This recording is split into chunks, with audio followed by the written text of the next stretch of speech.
journey week by week. SNL's best sketches they seek. From Samurai to Debbie Downer, counting down favorites hour by hour. Amazing characters, epic hosts, the ones that the fans love the most.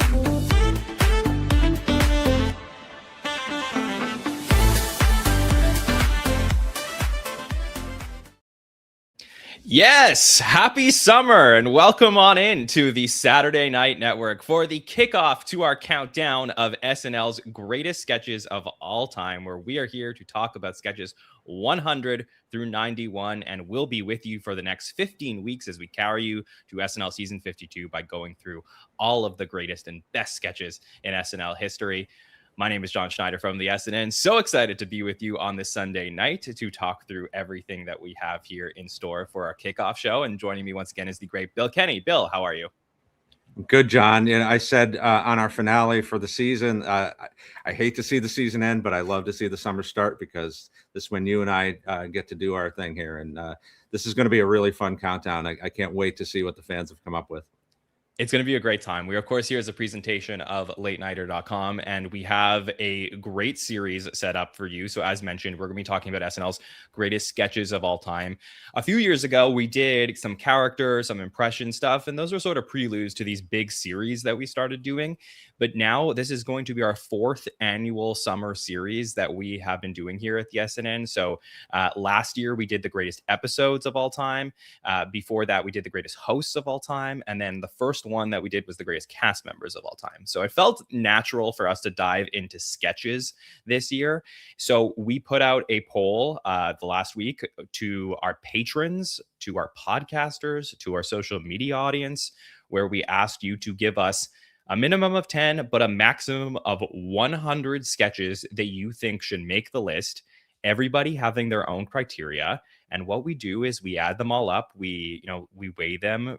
Of course, our patrons that we really value their opinion, they get a little bit of a boost here. Our podcasters, certainly, but we also very much value our social media audience. So a lot of people sent us some stuff from there. We got some from the SNL Reddit, the Live from New York subreddit. So really appreciate everybody filling those out. We compiled the results, and now we have the top 100. So the way this is going to work is we're going to reveal the first 10 here tonight in our kickoff show. And then every Monday night following this for the rest of the summer, we will be live to reveal 6 more sketches. So we're going to have 90 more to do after tonight. Seems like a lot, but it's going to be great. We're going to go through 6 every single week, and we're going to have patrons joining us every Monday night to talk about these sketches and why they made the list. So the form is out now on Patreon, patreon.com/the SNL Network.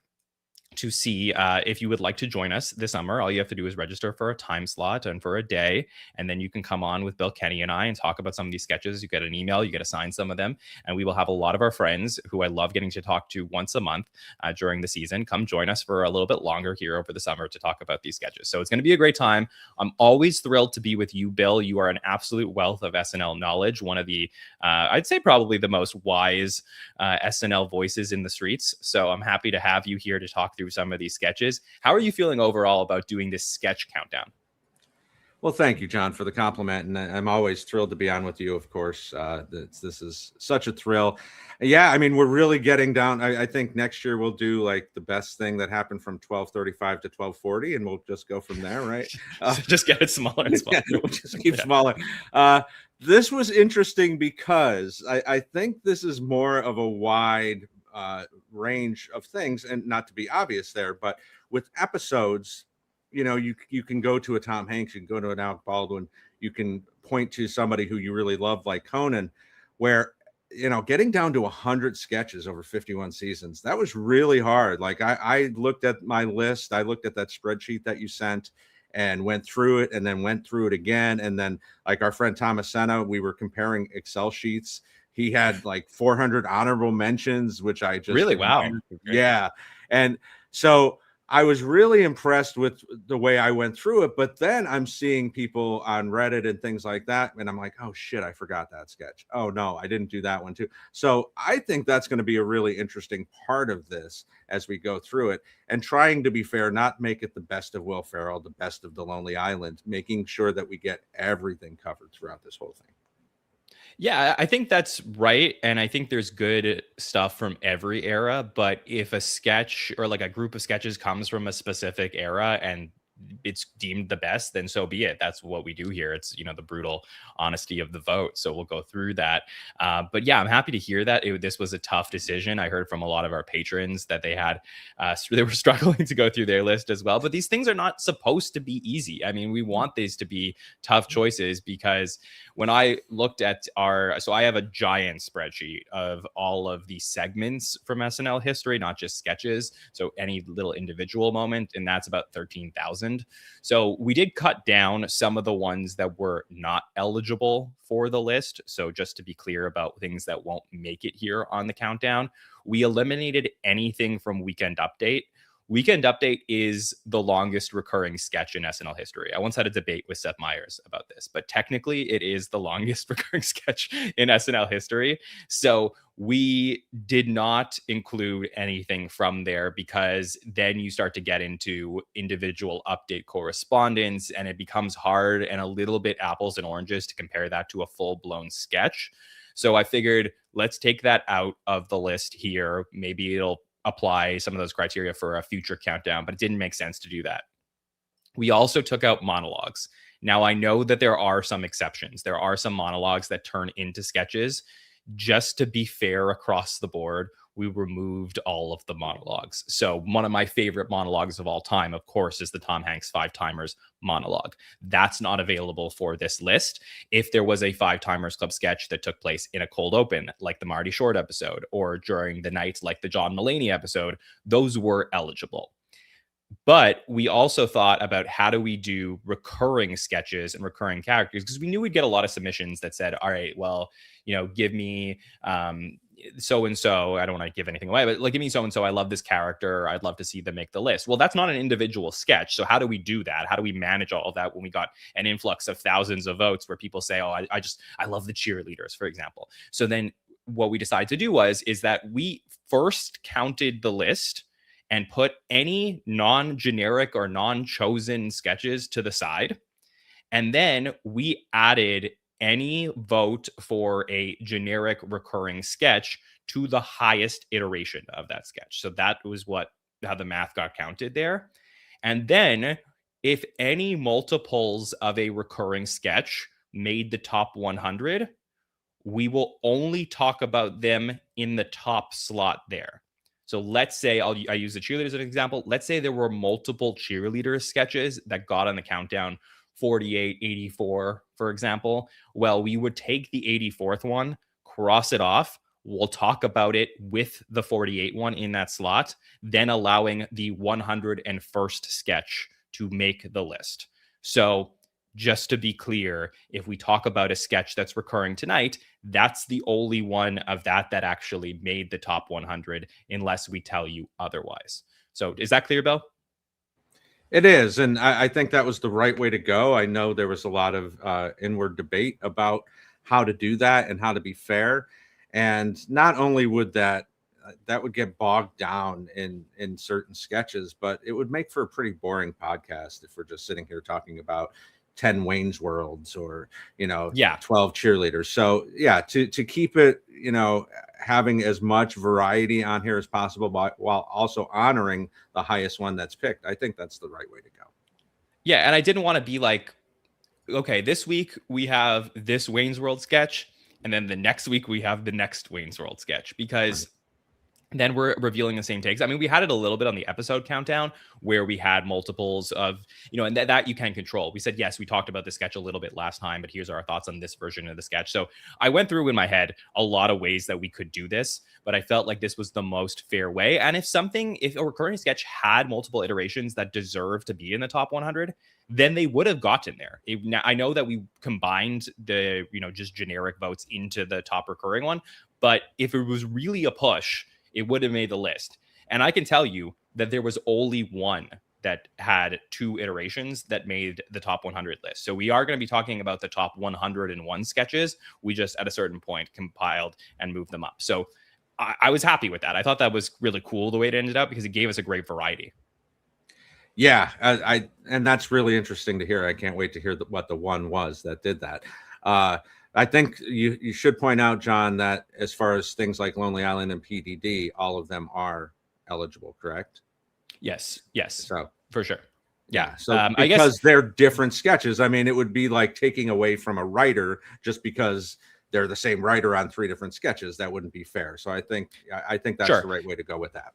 Yes, I think barring minor exception, if there's like continuity between one sketch and another sketch, then I think then we would have considered that would have been recurring. But for the most part, yeah, Lonely Island, PDD, those are separate stories that they're being told week to week. So I don't necessarily count those.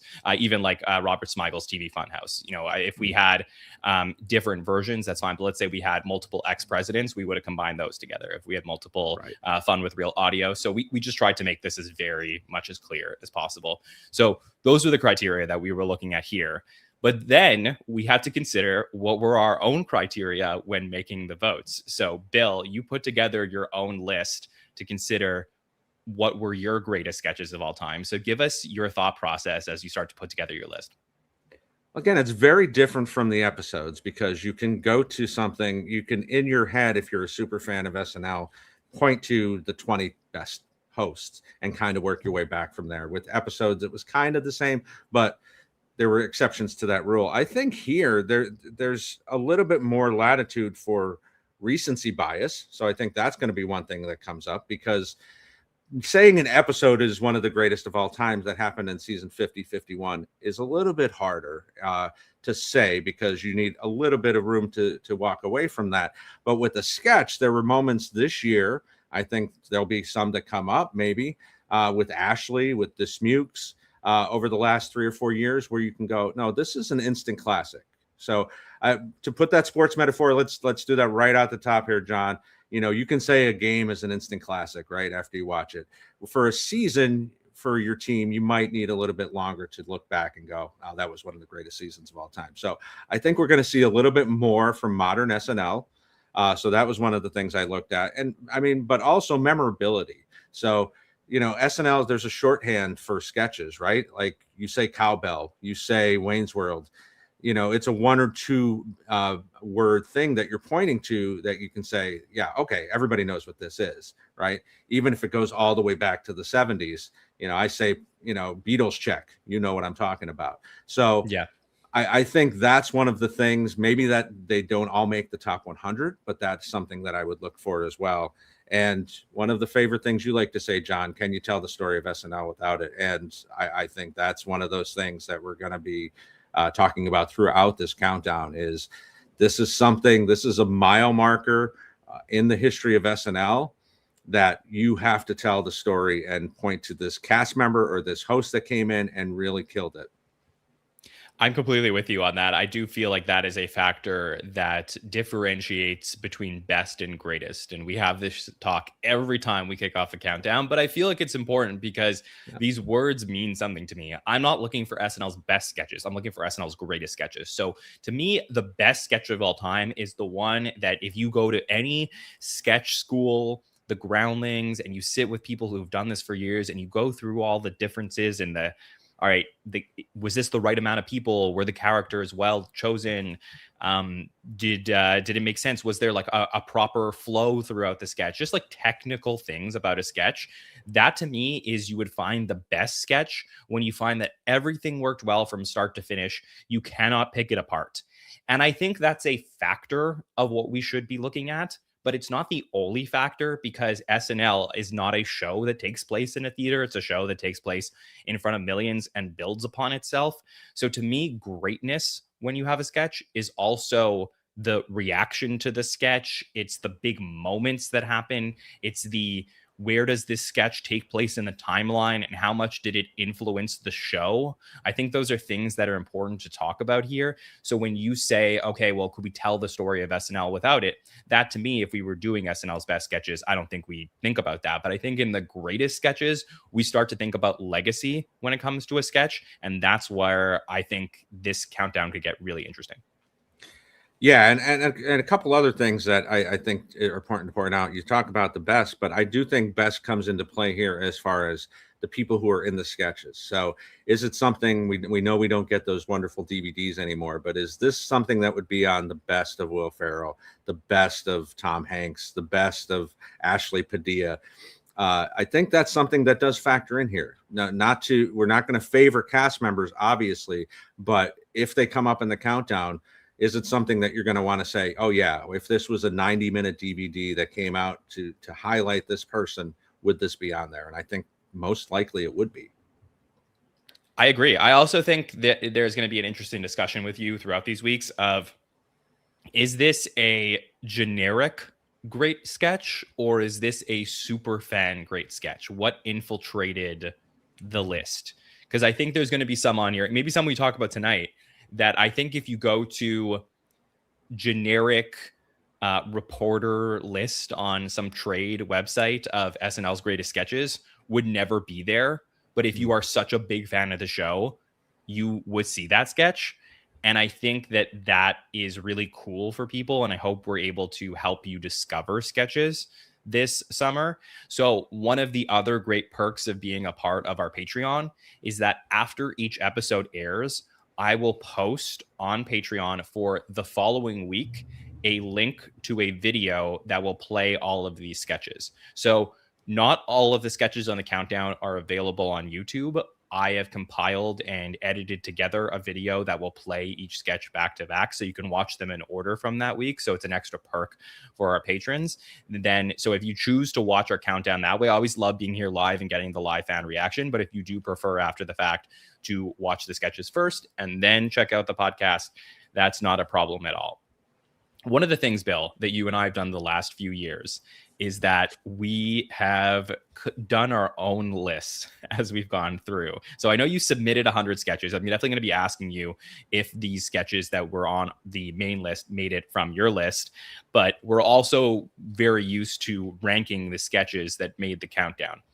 I think it would be a little bit ridiculous if we'd made a 100 list, because we started doing this with 50. And once you get past like 30, the last few years, I think it started to get a little bit mushy as to why we were separating things the way that we were.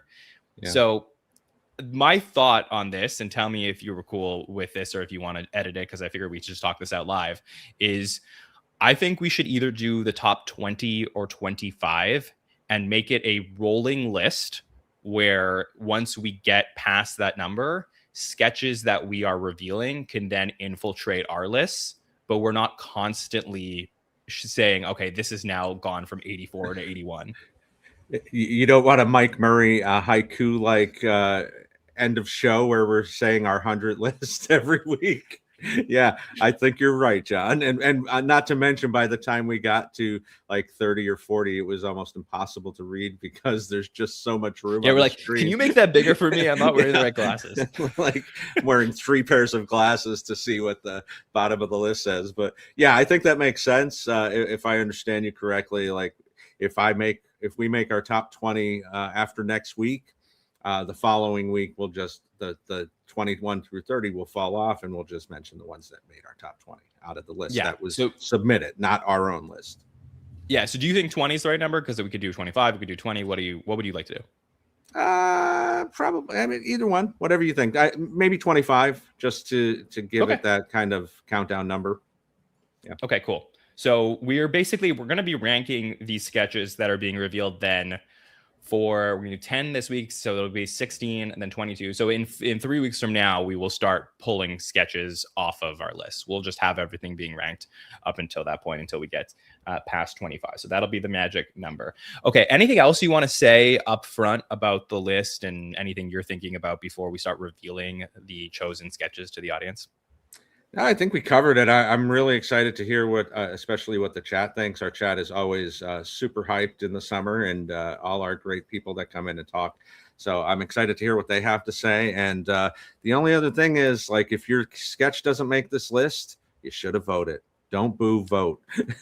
That was my thing. That's what I always say. You can complain if you don't vote. If you vote, then yeah, complain away. Complain, Then, right. but if you didn't vote for this, you had the chance. So we're gonna start revealing these. As we said, I love getting the feedback. I love getting the comments. So if you think something's too low, something's too high, let us know. We're gonna be looking at the chat as we do this live, and then we'll also be looking at the comments after the fact. So this is a very fun moment for us.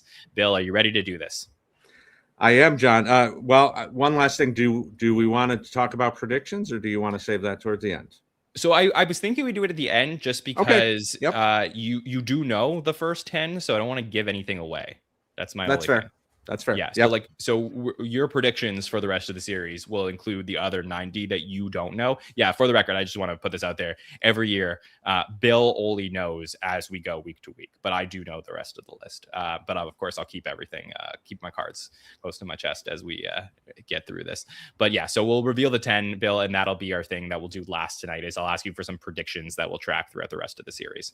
Perfect. All right. Let's jump into this thing. Number 100 on the list here is something that I am very excited to talk about. It's from one of my favorite seasons of the show. We're going to head to January of 2006 and go to a talk show sketch. And here we go. Fly High Duluth. There you go. That's the one we're starting with, number 100. So, technical difficulty starting this thing off. There you go. Fly High Duluth as we get to number 100 on the list from January of 2006 with host Scarlett Johansson joining Will Forte for one of the most epic performances of a morning talk show song ever, as we see Jason Sudeikis and Amy Poehler there being very excited about the new talk show theme song, except this one goes on and on forever. It features Fred Armisen, Rachel Dratch, Will Forte, Vanessa Mitchell, Chris Parnell, Amy Poehler, Horatio Sands, Bill Hader, Andy Samberg, Jason Sudeikis, Kristen Wiig, all in this one. This is a Will Forte, Eric Kenward sketch and is an absolutely epic one, Bill. So we'll walk the listeners through what happens here, but what do you think about this one landing at 100? It's funny that you say right at the top, John, about super fan deep cuts, and here we are. Like, this is not something I think a casual SNL fan would necessarily remember, but it's fondly remembered by our community, Saturday Night Network community. This is a brilliant sketch, and it's so weird and dark. And you and Sammy have done a great job talking about season 31 all year long. And it's such a weird mix of cast members, especially like you have this entire group here and you see people like Horatio with Finesse and you see Wig with Dratch, and you're like, oh, like in your head, they were in this season together, but it's just that weird transition season where some people are about to leave. But Forte is being Forte all the way to the hilt. I would say this is probably a top 5 Forte sketch. I don't know, maybe. You're the expert with him, John, so I'll defer to you. But and this is ScarJo's first time out. It's not her best episode, but I think this is one of the gems that came from this and what made her into a 5-timer fairly quickly. So I would say it is arguably a top 5 Forte sketch. Season 31 is very weird for Will Forte. It's one that it's a season we just covered. So if you are on our Patreon, we talked about this. We've been doing our 20 Years Later series with Sammy K. We've been talking about the entire season on the exact day 20 years later. When we got to the sketch about 5 months ago, we were very excited to go through it because it is something that you don't get to see from Will. I think he gets very unleashed in season 32, but this is a moment here where we see him going completely nuts in the sketch. So for me, this is very exciting because what happens is that, as I mentioned, Amy and Jason, they're the hosts of a morning talk show and they're excited about their new theme song. And Jason introduces this new band. The show's called Duluth Live. And in the live version of the sketch, by the way, Jason Sudeikis' mic isn't working. So that's like a little bit of technical difficulties happen, but you're just thinking about greatest sketches, like moments. All right, something to think about there. So his mic doesn't work. Then he introduces them and it starts to build. This is a 7-minute sketch. So the first couple of minutes of this sketch, we're watching this and it just seems like a nice song, Fly High Duluth, as they're going through this. And then we notice that Forte kind of looks a little bit weird, but then he introduces him and I guess his wife. So he's playing Wally Hammerlick. Scarlett is playing Shar Hammerlick here. And as he's singing, he kind of throws a line in at one point, Bill, where he says, "Oh, we got rebels making love in the streets every day." And you're like, wait, where is this going? Because this is supposed to be a nice talk show theme song. And it just gets crazier from there, where we do cut back and forth between the band and Amy and Jason as they are just waiting for the song to end. It'll keep escalating from there. So there are so many moments I love about this. Was there anything you really enjoyed once the song continues to escalate? Yeah, that I wrote that moment down for sure, where he says that line, and then immediately he mentions his name, and it says she devil John, not his wife. Uh, Sure. so I yeah, assume they're together. yeah, I would think so. Yeah, I mean, marriage may not be a thing for Hammerlick here, but yeah, I mean, there's so many moments here, as you said. I love the cutbacks as Amy and Sudeikis get more and more agitated with what's happening here. We get a Yorma appearance as the PA, which is fun to go back and look at. But yeah, at some point, Amy lays down. They're reading magazines. Probably the second strangest daytime talk show host sketch that we've ever had. I won't say the other one because it's probably on this countdown.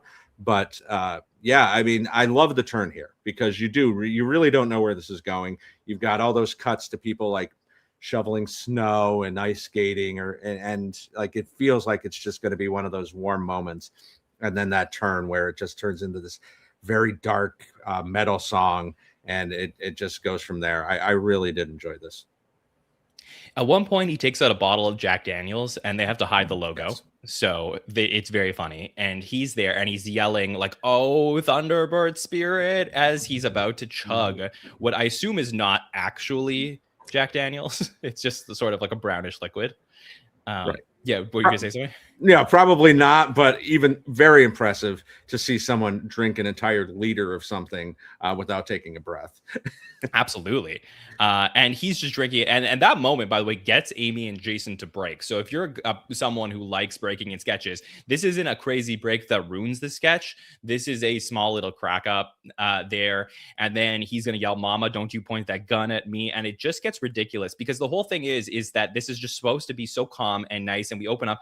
Chris Parnell is the voiceover guy. He's introducing the show, but it sounds like there's like a war breaking out in the streets as he's singing about what's happening in Duluth.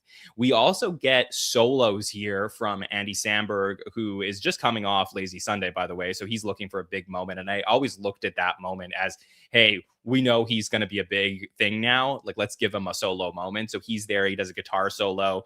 We also get Fred, who's Freddie Fingers in the sketch, does an epic drum solo. And I know we had seen him as Ferricito before this, but to me, he is just showing out in a way that we would get to see him many years later in his career with the drums. And this, to me, Bill, feels like such a season 32 or later sketch. It's one that I think really highlights the new look and new era for the show in a season that is so transitional. Just having just watched it, it is something where you go from episode to episode and you truly do feel like 1 week it's kind of 32-ish, 1 week it's kind of 29-ish. Yeah, it definitely. There's so many highs and lows that I went through with you guys as you rewatch that this year.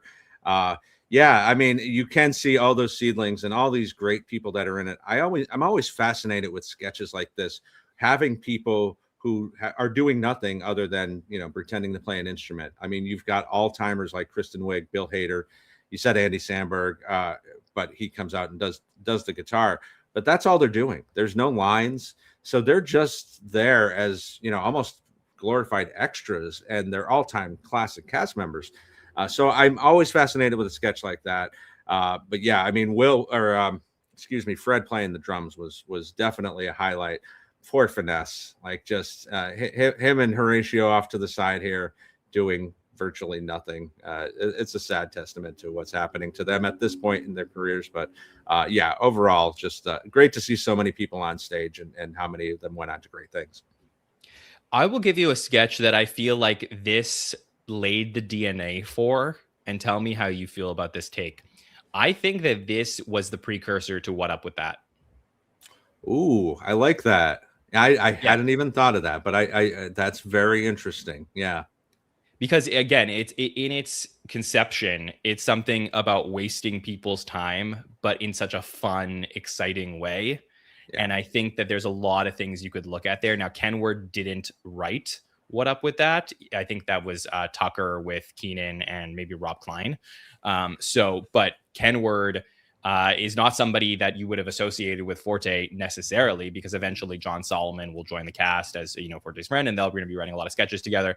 But yeah, this is a really great moment for Forte that, he just comes off the episode prior doing Spelling Bee at the Jack Black episode. So it's really a 1-2 punch of some great moments for him that sort of solidifies, okay, you're not going to be one of the guys that gets budget cut at the end of this. And I also think that the ending wraps up really strong, where they could have done anything once the song was over after 6 minutes. How do you just go from this epic moment of screaming and yelling and breaking instruments? And you get Jason, who is truly not in his straight man era, but you sort of see the pieces of this here and the seeds of it, where they just say, okay, well, that's our show for the morning. And I was like, yeah, that was a great way to end it. Just like fully just hit the hard stop there. We go into commercial. The live band is playing the same melody on the way to the commercial. It feels really well thought out and fully formed. So for me, this is absolutely in my top 100 sketches of all time. It is such a sleeper hit that I think nobody talks about enough, and I think deserves to be in the top 100. Do you feel like it's too low, too high, just right? How are you feeling overall about it? It's probably just right. I agree. It is in my top 100 too. And also Scarlett, again, like, this is her first time out. She's fairly young at this point. For her to come out and sing with Forte, I mean, that takes balls, right? Like, that's not something that just anybody could come out and do. So she's great in this. But yeah, I think this is definitely top 100 material for me as well. Yeah, and she has a really good episode there. I think, she's obviously going to go on and become a 7. She hosted 6 or 7 times now. I always forget what this last time, but I think it's 7 times now that she's at 6-7 on 6-7. John, is that what? Yes, yeah. I think that was last year. But yeah, no, I think she's at 7 sketches, 7 episodes now, and besides obviously the Colin Jost connection and them meeting for this given episode, it's a really strong episode from her. She does a really good deep house ditch. She does the you gotta get yourself a chandelier in this episode as well. But this is definitely the best moment I think for either of them, and she just goes head to head with a guy who in his 4th season now is just continuously getting more comfortable in his skin on the show and just doing things that you wouldn't otherwise see. So I think that this is a sketch build to me that the real super fans of the show, as I was alluding to earlier, know how good this is. I don't know if casual fans know of the sketch. Yeah, first example right out the gate with casuals not knowing this, I think. But again, we like to talk about what would you show to people, and I think there'll be a lot on this list if you were going to make a starter kit for watching SNL for somebody coming into it. And I know with my daughter, showing her stuff that's in that era that she hadn't seen, this is one of those ones you definitely have to show somebody and say, no, look at all the people that in this sketch, and look at how great this sketch is. And I know you asked me if I think this is a top 5 Forte sketch of all time. Do you think it is? I think it is. I mean, it's obviously not going to be above some of the other ones that we might talk about. I don't know how spoilery we want to get. Again, I do not know the list. You don't know the list, so you can say anything you want. I mean, obviously Potato Chip's going to be in there. Spelling Bee that you mentioned is going to be in there as far as top 5. If you want to include MacGruber because of what that denoted, but I don't think that's necessarily one of his best sketches. But yeah, I think this is. I think that, as you said, this is a breakout moment for him in his 4th season, finding his way. I had forgotten completely that Spelling Bee was just the previous episode, so that makes so much sense that he went back to back here. Yeah, I'm with you. I think there's maybe 2 or 3 others that you didn't mention that I would put above this one. I would put this ahead of Potato Chip personally for me. Wow. Yeah, I like, to me, I think that it has a lot of the same sort of focus on him, and he does something really crazy in this, but I don't know. I think that the Potato Chip gets a lot of the recognition that this sketch deserves. Interesting. Yeah, I'm thinking of some other ones as we're going here. Fart Face, obviously ESPN Classic. Yeah, I don't know. Maybe top 10. Yeah, I think this is a top 10 Forte sketch, no doubt. I think there's a few others that we didn't talk about as well that I would probably say I would put above this, but it is an absolute banger, and one that I'm very happy to say is one of my favorite sketches ever and deserves to make the top 100. Okay, let's keep going. Let's get to number 99 on the list. This is another one that I would say also is one that I think that the super fans really loved and helped to get it on the list. So we're going to go back in time a few years to right before the millennium, where we will get to another TV show, but this time it's for kids. Let's go to the Happy Smile Patrol. This is from April of 1999, season 24, episode 17. John Goodman on his run of hosting year after year here. And he is there with Will Ferrell, Chris Kattan, and Sherry O'Terry as a part of the Happy Smile Patrol, where we are introduced to the four of them as Harry Huggs, that's Ferrell, Teddy Tickles, John Goodman, Glenda Giggles, that's Sherry O'Terry, and Cuddly Kevy. Except the proceedings get interrupted here for a very happy, smiley show when Chris Parnell comes in with a news update that we have shocking and tragic news. Beloved entertainer has been now found dead, and that is Chris Kattan's character in this, Cuddly Kevy. We will then go back to Happy Smile Patrol as if we're going to keep showing the kids the show, even though this actor died. We will then cut away a second time, Bill, to Sherry O'Terry's character, which we just found out has been arrested for some crazy things, which we'll talk about. We will then continuously cut back and forth where we find out that Will Ferrell and John Goodman's characters are not who they seem to be. And it just gets crazier and crazier. This is one of the funniest sketches I have ever seen. It is something that nobody, in my opinion, talks about enough either. And I'm so happy it made it here, Bill. Me too. And I've got to say, this is probably maybe a top 10 favorite sketch of mine of the entire series. I love this sketch. When we always harp on escalation, John, this is escalation at its finest. They really, to keep cutting back to this children's show, everybody hitting their mark, as they say. Parnell is a great news anchor with the breaking news. We've got the voiceover of John Henry Kurtz, who was part of the show for 20 years in the background, and he may come up again, but like his deep voice as the breaking news. And then you cut back to Daryl's very nice lilting voiceover for the Happy Smile Patrol. So you've got dueling voiceovers to go along with all these characters. The darker it gets, the funnier it gets. Like when they talk about Sherry cutting the guy to his spine, and then they're showing the file footage of her dancing like a flower as Parnell is describing it. Like, oh, I can talk about this sketch for hours. I love everything about this. It is so dark. And this is a like dichotomy sketch where what we are seeing on screen is they play it as cute and silly as you could possibly expect. John Goodman is an absolute total pro in this one alongside the others. Like if you're looking for a reason why John Goodman is such a great host, this is absolutely one of them. But just the detail at which Chris Parnell, who plays an unbelievable newsman, is here describing, as you said, Brenda Panhauser arrested with a cavity filled with heroin-filled condoms. She cut a guy's throat in the men's bathroom. And then, as I mentioned, we find out that Cuddly Kevy, Chris Kattan's character, was actually murdered by Will Ferrell and John Goodman's characters. They play Soros and Guyton, the leaders of a group called Eagle of Christ. Of course, we're not seeing any of this footage. It's only being described to us. And then we sort of have these like Weekend Update still images to bounce off of Chris Parnell. And eventually it's dubbed the Horror in the Hills as we find out that Sherry O'Terry's character, Panhauser, has joined the Eagle of Christ, and they've taken a church group hostage before they shot down a helicopter and all killed themselves. But throughout this, they're consistently going back to the kids' show and saying, and now back to Happy Smile Patrol. Yeah, and you can hear in the audience reaction, like they show the Kattan shot, and people are like, oh, wait a minute, what's going on here? Okay. But they're still in it. Like, okay, they're going to go back to the kid show. That's fine. And then when they come back with Sherry and everything that happens there, now the audience is caught on to what's happening here.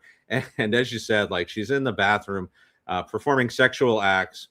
And then when they cut back to the children's show, she's licking the hugest lollipop you've ever seen. Like just the parallels as they went back and forth between these two things. And yeah, I mean, having them in a militia group, they're showing them in their camo fatigues and everything like that. But as you said, there's no video of it. And Goodman, being tough and gruff, and they cut to him, and he's the baby in this whole sketch. He's the Smile Patrol with the pacifier and all that. So, I mean, just absolutely brilliant. Is there any question that Adam McKay is one of the best writers in the history of the show? Because like what he went on to do after this, especially with Will, but like this is the beginning of utter genius. Absolutely. And he has a lot of great moments in his time as the head writer of the show, or just writing sketches and working with Will Ferrell. Obviously, that's a partnership that, sort of phased out over time after their run on the show, but them together, they are so fantastic. And you know what I think is interesting, Bill, about this sketch is that this sketch is, we're going to look at a lot of sketches on this list and say, wow, the performance in that sketch was fantastic. I think everyone was really solid. As I mentioned, Goodman was great alongside the cast. I don't think that any performance made this sketch. I think this is 100% the writing. The writing of this was this is as funny on paper as it is visually seeing it. Obviously, seeing it is like more fun when you get to cut back and forth. But for me, like, this is probably the greatest script that you could get from an SNL sketch, where you're reading this and you're like, oh my God, this is an absolute genius sketch on paper. Yeah. Do you think the cast members were knocking each other over trying to get put in this? I mean, at read through, because like, obviously you're going to have Will, you're going to have Goodman in this, but like, do you think Sherry and Catan were fighting with others? Like, please put me in this. Yeah, it is not the performance. Think about it though for a second, Bill. Like Catan and Sherry were sort of Will's partners at this point, right? Like, you know, I guess he starts doing like Dog Show with Molly, and he's doing the Culps with Anna, but Catan with Roxbury guys and Sherry with the cheerleader. I mean, these are his like original like people on the show. And obviously you watch a sketch like this and you think to yourself, not only what if Ferrell and McKay stayed together, but what if Ferrell and Catan had maintained a good friendship? What if Sherry O'Terry had been, in the good books of the people at Saturday Night Live, where she was able to come back? There's just so many moments I think of where this is almost like a great trio that we have here between Will, Catan, and Sherry that's sort of nearing the end of their run of doing comedic work together. Yes, absolutely. Do you think, John, this is the darkest sketch since Mr. Mike? I know that's a broad question because it's 25 years worth of shows at this point, but yeah, I mean, I think O'Donoghue would have liked this sketch from everything I know about him. I think that this sketch has like a different way of attacking darkness than an O'Donoghue sketch, where O'Donoghue is more upfront of, okay, like this is just going to be a weird, dark, gory moment here, but this completely subverts your expectations. And that's something we talk about a lot when we're covering live SNL episodes, of something that we just didn't expect to see. And as I'm watching this, you can go like a full 45 seconds or a minute into the sketch and you think, all right, like what's the joke here? There's literally no laughter because it's just kids playing around having a good time. Yeah. And then they hit you with this, but one of them died, and you're like, all right, like that's fun. And then it just keeps building. It really snowballs. So I think for me, the writing is so perfect. The only thing I could probably knock it for is it just doesn't have any legacy to it. It's something that I think a lot of people talk about, like in our circles, but I think you could find like 99% of the SNL audience probably does not remember the sketch. I agree with that. And I think that's a damn shame. And I don't really know why that is. Is it because it's so dark? I don't know. I think because you do have all these people that are very familiar to SNL fans. You have Goodman, as you said, who comes back so many different times and is a legacy host. I don't know how it's not talked about, but again, one of those things that you have to show somebody when, because it's one of those sketches, I think, when you show somebody and you're just waiting to see their reaction. You've got one eye on the sketch and one eye on that person, because you can't wait for them to get to that reveal and see what's going to happen and see how they react. Yeah, I'm completely with that. And I also think that this is one of those sketches where if it had aired earlier in the night, perhaps it is more memorable. I'm trying to think like through that, because this airs This is the second sketch after Weekend Update. So it's not even the final sketch of the night. It's not even at the top of the show. It's placed in a really random spot during the night.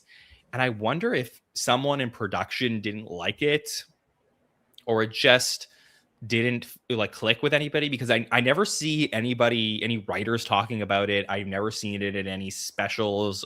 No best of John Goodman, no best of Will Ferrell. It is something that truly the fans of the show who have rewatched the series and they get to this and they always see it and they're like, why is nobody talking about this? Yeah. I mean, you're talking about what you say, 13,000 sketches. So like some things are going to fall through the crack. This is a damn shame that it has fallen, though, because I think it's one of those that we should be talking about for sure. And it's not on YouTube, too. So that's one of the problems in this day. Why do you think that is? Is it the music from the newscast, or is it just too dark? Is that possible? I don't think it's too dark, because we have some really dark season 6 shit that's on YouTube. So like, I don't know. It probably is a music thing, because it almost is. I think it is the NBC breaking news from like the early 90s or late 90s, early 2000s. That's weird that they wouldn't have the rights to that, though, because it is an NBC time. Yeah. So like, to me, that doesn't make a lot of sense. Yeah, this is one that if somebody has a legitimate answer out there for why they think this one is not on YouTube, I would take it, because that for sure hurt the life of this one with general public. But I think enough of like I said, the community voted this one in. So I'm thrilled that they did, even if it's only at 99, that we got to talk about it here. What do you think? Too low, too high, just right? Too low. I think this should be something that's maybe top 50 for me, because I think there's just so much here.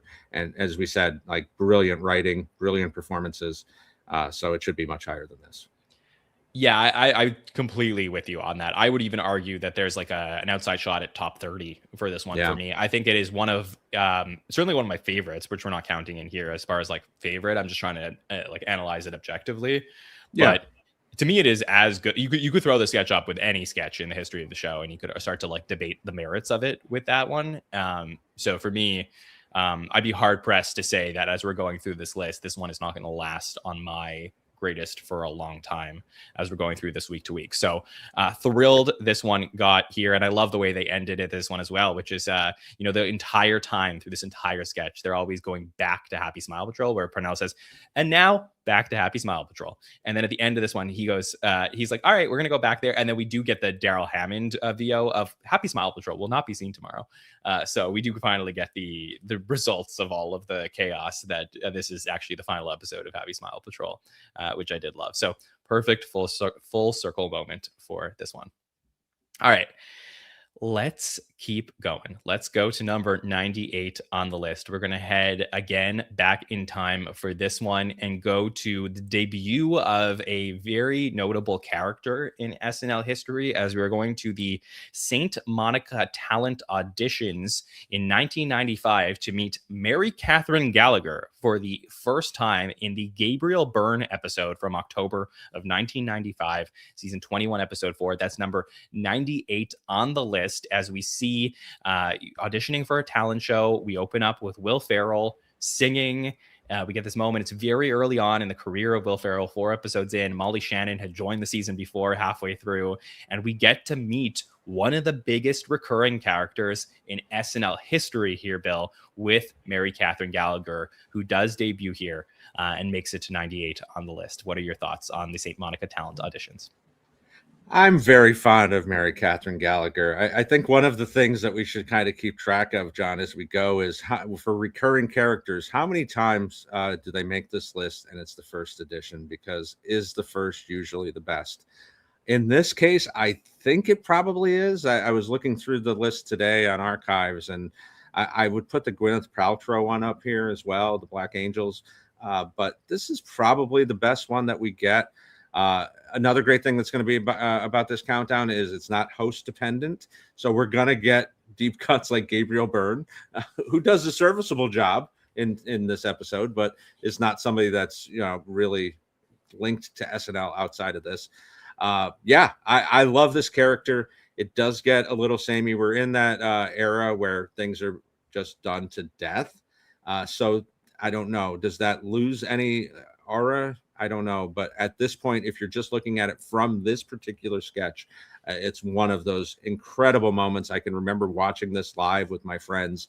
I was in college at the time, and just being blown away, not only by the character work and what we were seeing, but her physicality. Like, just, oh, what she's able to do, throwing herself into these chairs constantly, slipping on those chairs after they fell on the ground. Like, she's a dynamo. And I think, this is really the start of something really special with this season. It really is. It's very exciting, especially because you didn't really get a good feel for Molly in the back half of season 20. So you knew that she, you're happy to see her and she seems like she has potential, but this is really a breakout moment for her. I would say that this isn't my favorite iteration of this sketch. I would maybe go with the Jerry Seinfeld one or the Gwyneth Paltrow one. I think those are really good ones. Even the one that she does with Whitney Houston, I think is a big one as well.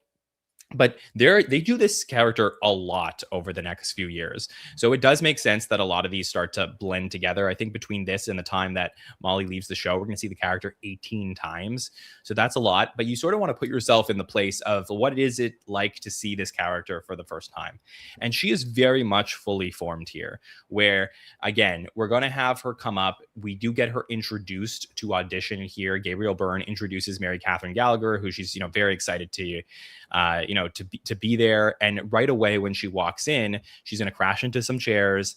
She's going to do her signature bit of telling everybody that sometimes when she gets nervous, she's going to, stick her hands under her arms and smell them like that. And, I smell bad, and do the whole thing. And so we get it right away. All of the moments that made this character. She's just going to talk about herself and her, her grandmother thinks that she looks like a young Elizabeth Taylor, and that's why she's there. And she's going to do a monologue from her favorite made-for-TV movie, The Betty Broderick Story, starring Mary Baxter Burney. And she's going to go on this long monologue. And I think that's oftentimes maybe the most polarizing moment of these sketches, Bill, is sometimes she will monologue for time and time on end. And I think that doesn't always click for people. But I just, like I said, want to put my mind in a place of seeing this for the first time and having remembered being there. I do think it's very funny to see her and how annoyed Gabriel Byrne is at what she's doing. Yeah, and I don't know. I didn't think the monologues were that divisive, but I hope people know. I think anybody who's watching this probably knows, but these are real monologues from real made-for-TV movies that she's always doing. So this was a TV movie with Meredith Baxter Burney that was done, and she continues that trend throughout all of the 18 iterations that she does on the show. I enjoy those, even if they do go long, because I feel like she's getting a chance to really show herself when she's doing this. It's very rare on SNL to have a moment as a cast member to just have the stage to yourself. There's people floating around here and people are coming in and out. And of course we get Will doing a great bit here where he's singing the Police song, sending out an SOS. But yeah, it's all about Molly and Mary Catherine. And I think that's such trust to put in the show. Would that happen today? Probably not, only because if you put yourself in season 21, this is after everybody's fired except for Molly and Norm and Tim Meadows and Spade and McKinney. And so it's kind of a whole brand new, fresh start.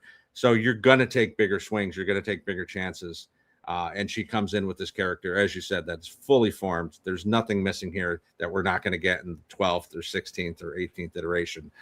She knows who she is here. So brilliant work from Molly. This is definitely a performance piece, I would say, versus what we saw previously with the writing. So it's, when you start to think about some of the greatest cast members ever, you think about, okay, when did they really show out in a moment? And this is one of those moments. You had Will Ferrell a few episodes earlier doing Get Off the Shed. You start to see Daryl doing some impressions, and you can start to see this cast really start to form in this first fall where they're having trouble getting hosts, and it's reliant on the cast to make a moment here. And I think that it's the moment of this sketch, to me, is the moment where she goes over to Cheryl Hardwick, who is fantastic in those first 25 years of the show. And she's going to put her leg up on the piano as she's singing. And Gabriel Byrne has to go with a clipboard and cover up her private area as he's afraid that she's showing it to everybody else. Of course. And then, she's going to sing like You Ask Me If I Love You and have that whole moment. And then she's going to say, I also do gymnastics and she's going to fall into the chairs, which finally leads Gabriel Byrne to say, control yourself for God's sake, woman, before she gets up and yells superstar, which is a signature moment for her. So I think it's really cool that we have this character completely formed here. I think the downside, Bill, is that it doesn't change very much from episode to episode. So you're going to get good versions, you're going to get bad versions.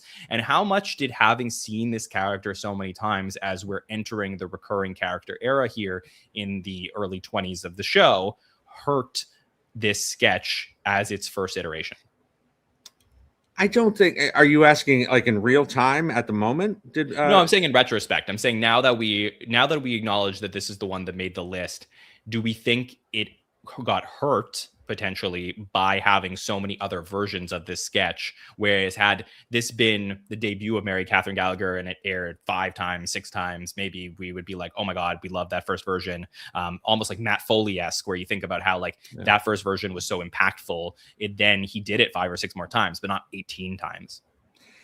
Yeah, I think you have to grade on a curve because that is the era that we're in here. And, I don't think it loses anything here because of that. Maybe if it was a one-off and it was something that we were talking about, like the previous 2 sketches that we talked about, and you'd be like, how are people not talking about this more? This was such a brilliant moment.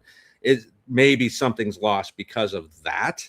But no, I don't think, I don't know that this should be any higher. I think this makes sense where it is here because of what we're going to get into later on in the list.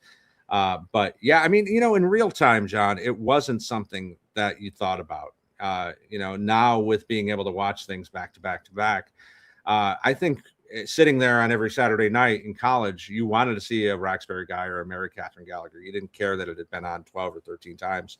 So that doesn't take away from me. But looking back on it, seeing how samey it is, does take a few points away after all these years. And how much do you think that the recurring character of it all got this sketch on the list versus this actual sketch? I know when I made my list, this was the one because I went through it and tried to figure out. As I said, I kind of debated between this and the Gwyneth Paltrow one. But this one made it because of how brilliant it was, how new it was, and how original it was when it came on. And then also, do you remember or have any memories of watching the show in the mid-90s and seeing this character form in real time as people started to connect with it? Or is it something that sort of because of you've experienced so much SNL and then since then it's kind of got mushed together?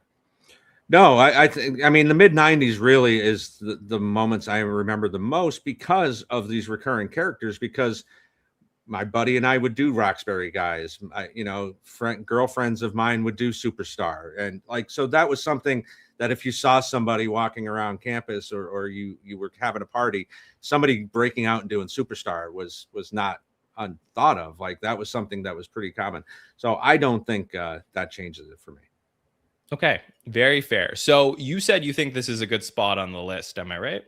Yeah, I think this makes sense where it is. Obviously, as we go, we'll see if there's things that are above it that really shouldn't be there.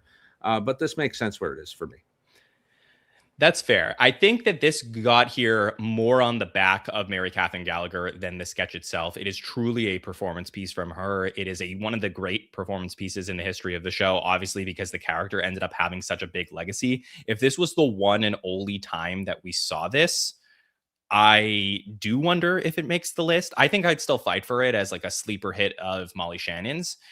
But I think that the character's legacy added to its greatness versus just this sketch itself. Because if we're starting to look at the actual sketch, yes, you have Will Ferrell come out, he performs, then she gets in, and she's basically running the show for a full 5 minutes. And I do think the sketch is missing something. It's missing an added element of maybe a rival who doesn't like Mary as much, that type of thing in the first sketch.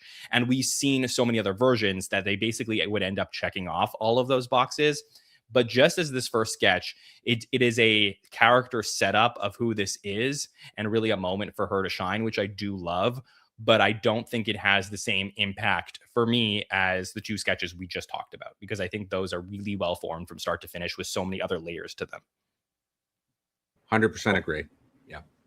Perfect. All right. Anything else you want to say about this one? No, I think we covered it all. Molly's a genius.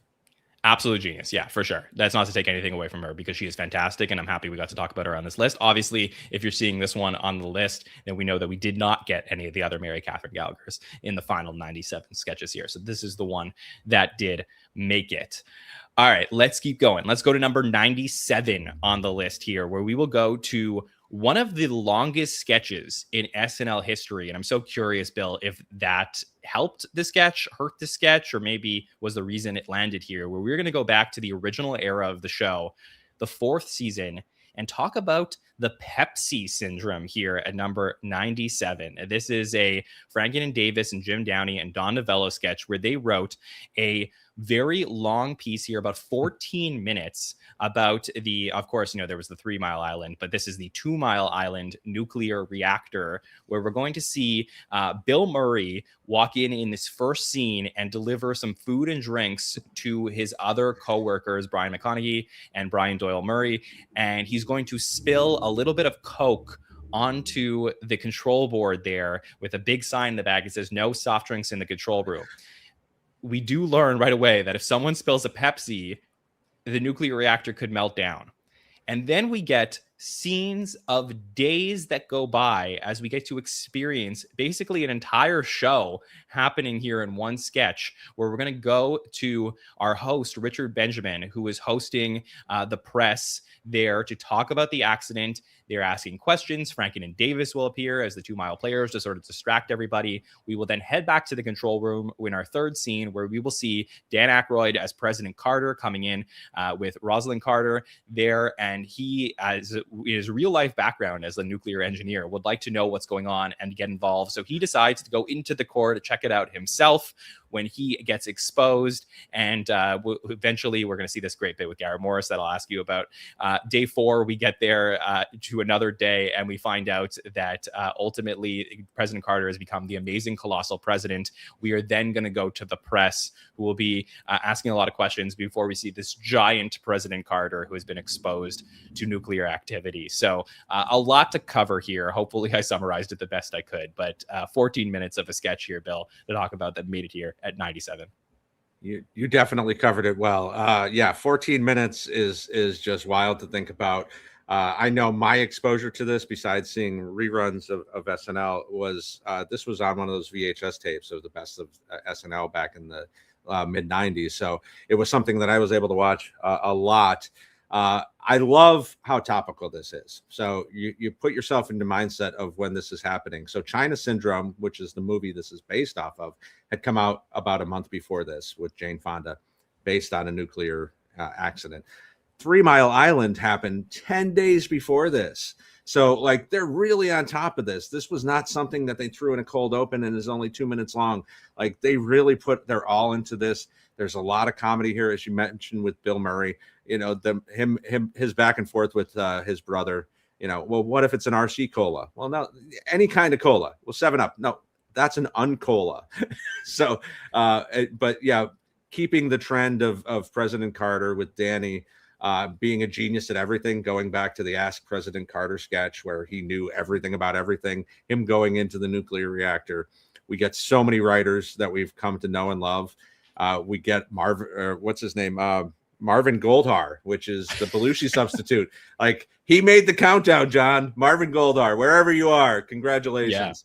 Yeah. So if you don't know, go back and watch. But was this an episode that Belushi was absent for? Yeah, this was the cold open where he was replacing him. So right. Yeah. But yeah, I mean, everybody, there's so many people in this sketch. It's so fun to go back. It's almost like Where's Waldo, trying to find everybody, because you can look at the whole list and see who's in there. And, some of them are obvious that Davis and Franken and Davis do their whole mime bit, but there's other people who are reporters and you kind of trying to pick them out. I think this is brilliant. It is really, really brilliant. It is ridiculously long. Like the leniency that they had here to go as long as they did for this absolute epic sketch certainly adds to its legacy here. But does it feel long to you, John? Did it feel? You answer the question first. Did it feel long to you? No, I think it moves smoothly. I really do. I mean, at some point you do realize that you've been watching a sketch for over 10 minutes, but I don't think I don't think, I feel it goes smoothly enough where it's not like burdening to you. I think so. I think 14 minutes is really, really long. I love, like, one of the things that I always used to argue about some of the great sketches from the beginnings of the show, and especially Don Novello's writing, is that he wrote sketches that did feel sitcom-y in the show. So like Olympia Cafe, Scotch Boutique, things that you would feel like you could see on like a 30-minute show on network television. Here, this feels almost like a mini movie that takes place in the show versus a TV show. And there's a lot of different layers to this where I'll say the ultimate reveal that Garrett Morris, who is in drag in this sketch playing Violet, the cleaning lady, as she is invited in to go clean up the mess in there and sent in there by Bill Murray. And she also grows in size. And we see at the end that President Carter, who is now huge, decides that he is going to divorce the first lady and then make Garrett Morris's character the new first lady. To me, the reveal isn't so great. I think a lot of people really do love that, but for me personally, I feel like I could see it coming every single time. So I wish there was more to that. So maybe like that's where I knock it slightly. But everything else I absolutely did love about this. Most of all, Rodney Dangerfield, who comes in here as the most incredible cameo in an era where this never happened. Like, you would see this nowadays where they're like, okay, who can we get in this sketch to make this even better? But this, to me, adds to the legend of this moment. This is before he hosted the show, and he comes in at this moment where they're saying, okay, well, how, like, Rosalind is asking, how big is President Carter? And then he comes in, like, well, Jane Curtin's like, well, Rodney Dangerfield can answer, and he walks in, and of course, like nowadays, that would have been like a 10-minute applause. But he walks in and starts doing the whole talk of saying, "Well, he's so big, two girls can make love to him at the same time and never meet each other." It's like, it was just, to me, this was genius, and I'm so glad that they ended up saying, like, you know what, we're gonna go all out on this. Let's just get the best cameo we possibly could for this moment. Yeah, and that's an important point, John, that they did not do this ever. Like, cameos were like Bella Abzug or John Anderson, like these very dry political cameos that would pop up. Ed Koch, like, there wasn't a lot of celebrity cameos, and this was probably the biggest name they got in those first 5 years as far as people who weren't booked for the show. Maybe Marv Albert, but I mean, that's mostly a voiceover. I don't know. I think this is such a huge thing that they get him here. His episode that he would do the next year wasn't the greatest.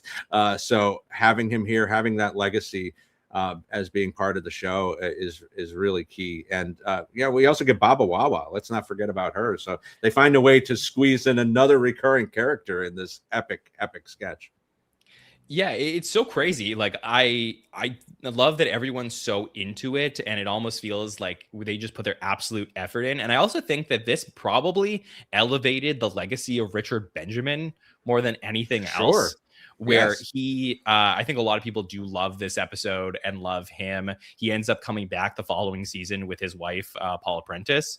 But I think a lot of people remember this sketch as being such an epic sketch, and Richard Benjamin being one of the great hosts from the original era because he is here. He doesn't do a lot in this sketch, and it's almost like everyone kind of has bit roles here. But I would ask you, who do you think is the best character in this entire 14-minute sketch that we see?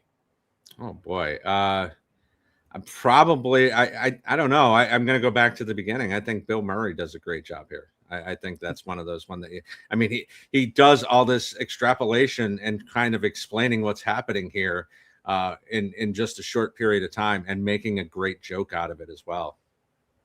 That's what I wrote down as well. I said Nice. that I think that Bill is so great in this moment, that he is just like, he makes a mistake and he's so nonchalant and doesn't give a shit about the mistake that he's making, that I feel it really works for this sketch. And the fact that they keep going back to him and he doesn't care about he doesn't get fired for the mistake. He's just there and talking, like, pretending like it didn't happen before the president, who obviously the president would never go visit a nuclear reactor. But in this version of this sketch, he's there and he's like, "Oh, son, I know you're lying, and I'm going to go check this out myself." himself. Yeah. It's so unrealistic, but everything here that does happen is very funny for me. So I don't love the Garrett part personally. That's my only knock, but I do think that everything else really, really works. And I love, like I said, how epic of a sketch this is. And I think this is probably one of the greatest epics we have in the history of Saturday Night Live. It definitely is. Now, John, to get super, super nerdy here, and nobody gives a shit except for us. Does anything get taken away from the fact that they don't keep Carter as a giant in future episodes canonical? Do you find any problem with that? Like, they're good with runners at this point. They're good with keeping things on a thread. Like, wouldn't it have been great to have Danny as Carter one more time and have Garrett walk in? I don't know. That's an interesting question. I'm just looking up quickly if he does play Carter again after this. He plays him one more time in the season finale. No, it's not the season finale. It's the Palin episode. Yeah, and then he's not in any season 5 because Danny's gone and they don't replace him. So maybe he is actually gone. They get Rosalind Carter there doing a lot of stuff in season 5 with Lorraine. So maybe he is off living his best life with Garrett. That is interesting. That is something to think about. Yeah, I mean, look, certainly I love callbacks like that. So had they done it, I think I would have appreciated it even more. The fact that they didn't bother me so much. If anything, I would have rather them do it in the same night. I think that for the original era of the show where you get things like the atomic lobsters, like all those like types of things that would be like runners throughout the night, I think those are the moments that really, really work. I don't know that we needed, like, if let's say Danny had come back for 5, which he was supposed to, like, I don't think I would have liked to see him play Carter as a giant the entire season. But I think it was a great point, and we could have had some fun with it for sure. Just looking through my notes, I think we mostly covered everything here. Jane has a good role, as I mentioned. You talked about Baba Wawa in this one as well. There's a lot of great writers appearances who, if you're watching SNL UK now, you'll see like this is the way that the show used to do, is they use their writers as extras a lot as they're there in press and asking questions. And I just think that there's some really good moments where it feels like a full team effort in this sketch, and one that certainly should be recognized from the original era. So overall, Bill, how do you feel about its placement here in 97? I'm just thrilled we're talking about it, John, because so much the original era is as vaunted as it is. It doesn't get enough on these countdowns that we do because it is so long ago and some of it is hard to watch. But I think this is one that really stands the test of time, despite the length of it. I think this is a good placement for it. I might have it a little bit higher, but I'm glad that it made it. Yeah, I think so too. I'm happy this one made the list. It's probably slightly low if I had to think about it overall, but I'm glad that it made it here. And I'm also really glad because there's a couple years in a row that we've been talking about greatest hosts, greatest episodes, and the original era got pretty shafted for those first few weeks. Where is that a word people use now, shafted? Where for those first few weeks we were talking through these countdowns, and I'm glad that we're able to at least do this one. We'll see how many more make it, but we have this one here to kick things off early on. All right, let's go to number 96 on the list, and we're going to head over to an SNL digital short, the first digital short we will see on this list. See if we get more or how many more. But here we're going to go to a pretty good moment for Andy Samberg here, as he will be the guy that throws things on the ground from season 35, episode 2. This is the Brian Reynolds episode where we get here Bobby Moynihan walking up to a very bizarre Andy Samberg character who he tries to give him an energy drink. And right away, this guy questions everything. He does not want to be part of the system, as he's going to take the energy drink and throw it on the ground. As we get this in slow motion, this will continue on as we're going to eventually get to a hot dog stand. We're going to see Brian Tucker there. We will see Ryan Reynolds, who's out for dinner with Elijah Wood, who do get upset about the throw it on the ground guy. And they're going to go on and eventually throw him on the ground. And this is one of those digital shorts that, in the midst of a lot of great musical moments for the show, this one is probably seen as one of the great non-music video digital shorts that they have. But it does have like a little bit of a musicality to the sketch, even if it's not your typical like Lonely Island song. So your thoughts on this sketch making the countdown? I'm happy that this made it. I think this has one of my favorite lines ever, when my dad's not a phone. I mean, it's so cheesy and goofy, but boy, Andy is so great in this one. Like, he has his moments in these digital shorts, obviously, where he's just brilliant. But yeah, I mean, playing this hipster doofus that hates everything, doesn't want to be part of the system, and keep building up, like turning down the free hot dog because he doesn't want to be part of the system, throwing the cake on the happy birthday to the ground, like just, oh my God. And John, I mean, I don't know how much you're on TikTok. I'm on TikTok a lot with my daughter. This is something that's trending. Like this is one of those.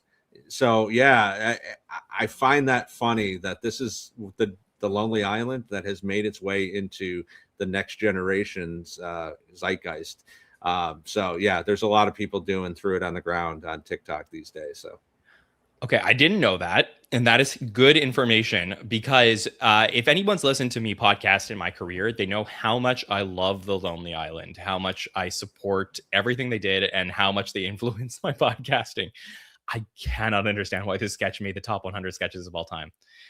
For me, it is so funny.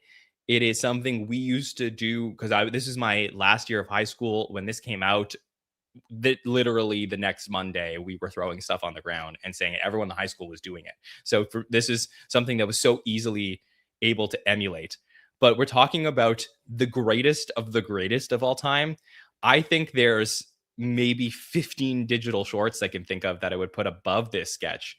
And that's not to knock it because to me, it is one of the greats, but it's not top 100 worthy to me. And I could talk about my moments that I really did love, but I have to be real. Like I was a little confused by this when I was watching this one because like the cake, the dad, so many quotable things. But now I feel like I'm getting it, Bill. Now I feel like there's like a younger generation that had like groundswelling for this, and that probably led to this one getting on here. Yeah, a strange case of recency bias, right, John, for something that's 17 years old. Yeah, that's probably what happened here. So I think this is, I don't know. I put this higher than you do as far as Lonely Island. I think the way that it works, the escalation, it's fairly quick for a digital short, although there are shorter ones. But I don't know. I think this is one of the all-time best that they do. But okay, so would you put this ahead of any of their main music video sketches? No. Okay. Then you're talking about just hear me out. You're talking about like just in chronological order, Lazy Sunday, Dick in a Box, Mother Lover, Three-Way, I'm on a Boat, Jack Sparrow, like those, like you're already getting to the point where Boombox, like you're getting to the point where you're really starting to like run Jizz in My Pants. You're like running out of things here. So already there's those. I think you could do like Great Day, Stumbling, like there's a lot. Finest Girl. Finest Girl. Debating, YOLO, maybe, like I don't know, but like there's ones here that I think that like this to me, if you said like, okay, name me your favorite non-music Lonely Island digital shorts, like a boss, like I think that there's like you could start thinking of ones that I would maybe get to, and then I'm like, all right, like yeah, I guess Threw It on the Ground is like one of those. But to me, that's again, those are my takes here. I like this sketch. I really enjoyed it at the time. I really do like it now. I thought it was very funny to revisit it. And yes, there are some extremely quotable moments. My dad's not a phone, as you said it. The kid with the cake that's probably the great moment here. If I'm gonna knock anything, like did the Elijah Wood and Ryan Reynolds part really work for you? It does? No, it does not. Yeah, that's where it kind of goes off the rails for me. So yeah, you're talking me out of this, John. God damn it. We're only 5 sketches in here. Yeah, that part kind of bugs me. And I mean, knowing that Ryan is the host this week and getting a cameo from Elijah is fun. But yeah, that whole part doesn't really work for me at all. So it really is that first minute or two that's the best of it for me. Yeah, because they start tasing him, and they like tase it. There's like they tase him in the butthole, but like I don't think that is a moment that really tracks fully. So yeah, I hope the takeaway for people listening to this is that this is not a bad sketch at all. This is one of the great sketches from the start of season 35. It is such a fun moment. I think that this is one of for certainly a top 25% digital short. I just don't love that this made the top 100 because I hate having to knock it here because I just think that we're talking about elites of the elite, and the 4 that we talked about previously here, or I'll even say like for sure with Duluth, with Happy Smile Patrol, and even with Pepsi Syndrome, I think those are in a whole other category versus this one. So that's just sort of my take on that.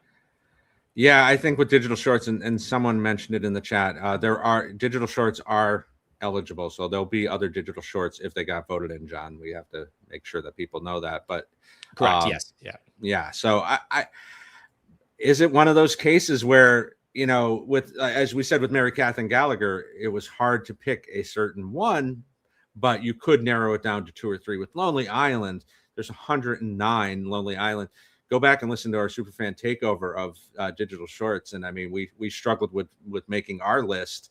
I forget where this ended up, but yeah, I mean, this had to be, I don't know, top 15 of all time as far as Lonely Island. But yeah, then that really takes it out of the running for being top 100 sketches. So. And I was so prepared to come in here with a, like, I basically, I ripped up my notes because I was so prepared to come in here, Bill, and say, this is the weirdest case of recency bias that I've ever seen, because I don't understand how it's not like the Lonely Island pod like just covered the sketch or something.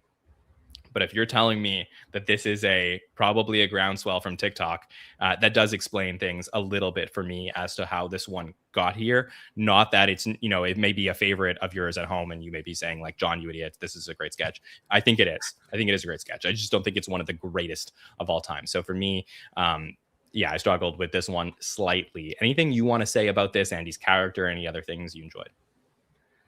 No, again, like the other thing I would say is I think Jenny Slate, who had a rough one season at SNL for many reasons, I think this is a good moment for her, even though she has no lines. I think her facial expressions as the girlfriend, as she hands over that ancient looking phone from 2009 and he throws it on the ground, is one of the highlights for me too.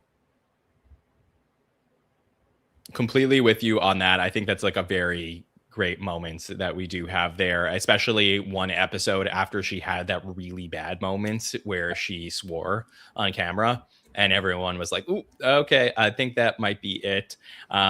Even, and also I'm just looking at the order of things. The episode prior to this, they do a digital short with Megan Fox where Will Forte, I think that's more of a Will Forte digital short, but where he's playing a very weird guy on a date with Megan Fox. Even that one, I love that one. Yeah. So it's like all damn it, John. I know, that's what I'm saying. All of these are sort of in the same category of like the thing is that sometimes the Lonely Island was really good at finding sort of like a vocal stem or something that you could really just get like a hook on that would get stuck in your head beyond just music. And I think the idea and something so replicable about like throwing something on the ground was such a catchy, great thing to capitalize on that I do think that this clicked just with a lot of people. So I'm not surprised it's sort of, you know, you think about like 90s and 2000s fashion making a comeback. I'm not surprised that this found its way to a youthful audience, and I'll be very thrilled if I ever walked by some kids nowadays and heard them, you know, throwing stuff on the ground and singing the song. So good stuff. All right, let's keep going to number 95 on the list as we're now through 5 sketches here, and we will get to one of the most bizarre sketches ever. I'll say that. Weird sketch we're about to talk about. So many moving parts. Let's go to the doctor's office. This is from January 15th, 2000. So we're going to go to season 25 here, where we're going to get introduced to Will Ferrell's Dr. Beeman character as he is there on a very weird phone call. So there's 2 versions of this sketch that have been widely publicized. One is a dress rehearsal version and one is a live version where they completely changed the opening phone call here. So the dress version is him talking to his wife and saying like, you know, he's not sure who his wife is. There's no Mark here. Wait, my name is Mark. I spell it with a C though. What do you mean you're my wife? Mr. Stitches? That's my nickname? Damn, you're good. And then the live version of this sketch is he's talking to a patient and he says there's he left a baseball in his chest cavity that was autographed by Carlos Delgado and he wants the baseball back, you son of a bitch. So that one got changed between dress and hair. So you might see either one of these versions. And I just want to notify you that there's 2 different things. So there's that moment here. Then Rachel Dratch comes into this sketch. She is playing a character in this sketch that she played earlier in the night in a different sketch, a model sketch, where she comes in and asks to get Tuesday off for a modeling job. And as she turns around, you realize it's that character. So there's like continuity from the previous sketch that we get here, a callback. They then introduce Chris Parnell and Molly Shannon, who are coming in as a couple to find out about their baby. And as they are asking questions about how their baby is doing, because they left their baby with the doctor is taking a phone call and just having the most bizarre conversation as if those other two are not in the room. At one point, we're going to get an entrance, pretty epic entrance from Tim Meadows as Dr. Poop, who's going to do the robot. And that has become a very, very notable moment for a lot of people in our community. But the back and forth here between all of them eventually will cause one of the great breaks, I think, in SNL history between Molly Shannon and Will Ferrell, Tim Meadows, and Chris Parnell, as they're all trying to get through one of the, as I said, weirdest sketches in SNL history. So I'll open up the floor to you, Bill. So many things you can get into from this one. What would you like to talk about? I'm so happy to dive into this. And to me, one of those things, another thing I should say that we should look for in these sketches is quotability. And to me, maybe it was just the time that I was in my life, but this is one of the most quotable sketches. This is one of those things that me and my buddies would be saying back and forth to each other. There's so many different lines in here. Two that I still say to this day: "Son of a Von Druk," and "That was a rough." Those two things have stood the test of 25 years for me. I mean, my goodness, where do we go with this? Like, Will Ferrell on the phone talking about the Palominos and talking about Parnell. Yeah, he's looking at me right now. And to be honest with you, I'd like to smash his face. And then he hangs up and says, "I was ordering some magazines." And they're like, "We heard you. We know what you were saying." To Parnell's dark turn at the very end, where he's like, "I'm angry at you, but I respect what you're saying here. So let's go start making another one." Will talking about taking the baby to a restaurant and then to a Bodine's concert. And then I just flat out lost him. So I could talk about this sketch for hours. I love this sketch so much. Again, I said earlier about the top 10 sketches for me, favorites. This is up there. Yeah, I'm with you. I think, like, similar to Threw It on the Ground, there's just so many quotable moments from this. And I think if that's something you really value, then that's fantastic. I think of the, he gets off the phone after he's about to tell them about the baby, and then he forgets who they are or why they're there. And he says, "So your father may never again have what we call a human face." And they're like, "What?" And then they're like, "What about our baby?" And he's like, "Who are you people?" And then he tells Parnell to shut his mouth when he starts mouthing to him. He goes, "You shut your mouth, Tom, and you tell that Asian wife of yours to shut her mouth too." And she's like, "Wait, what?" And again, it's so absurd.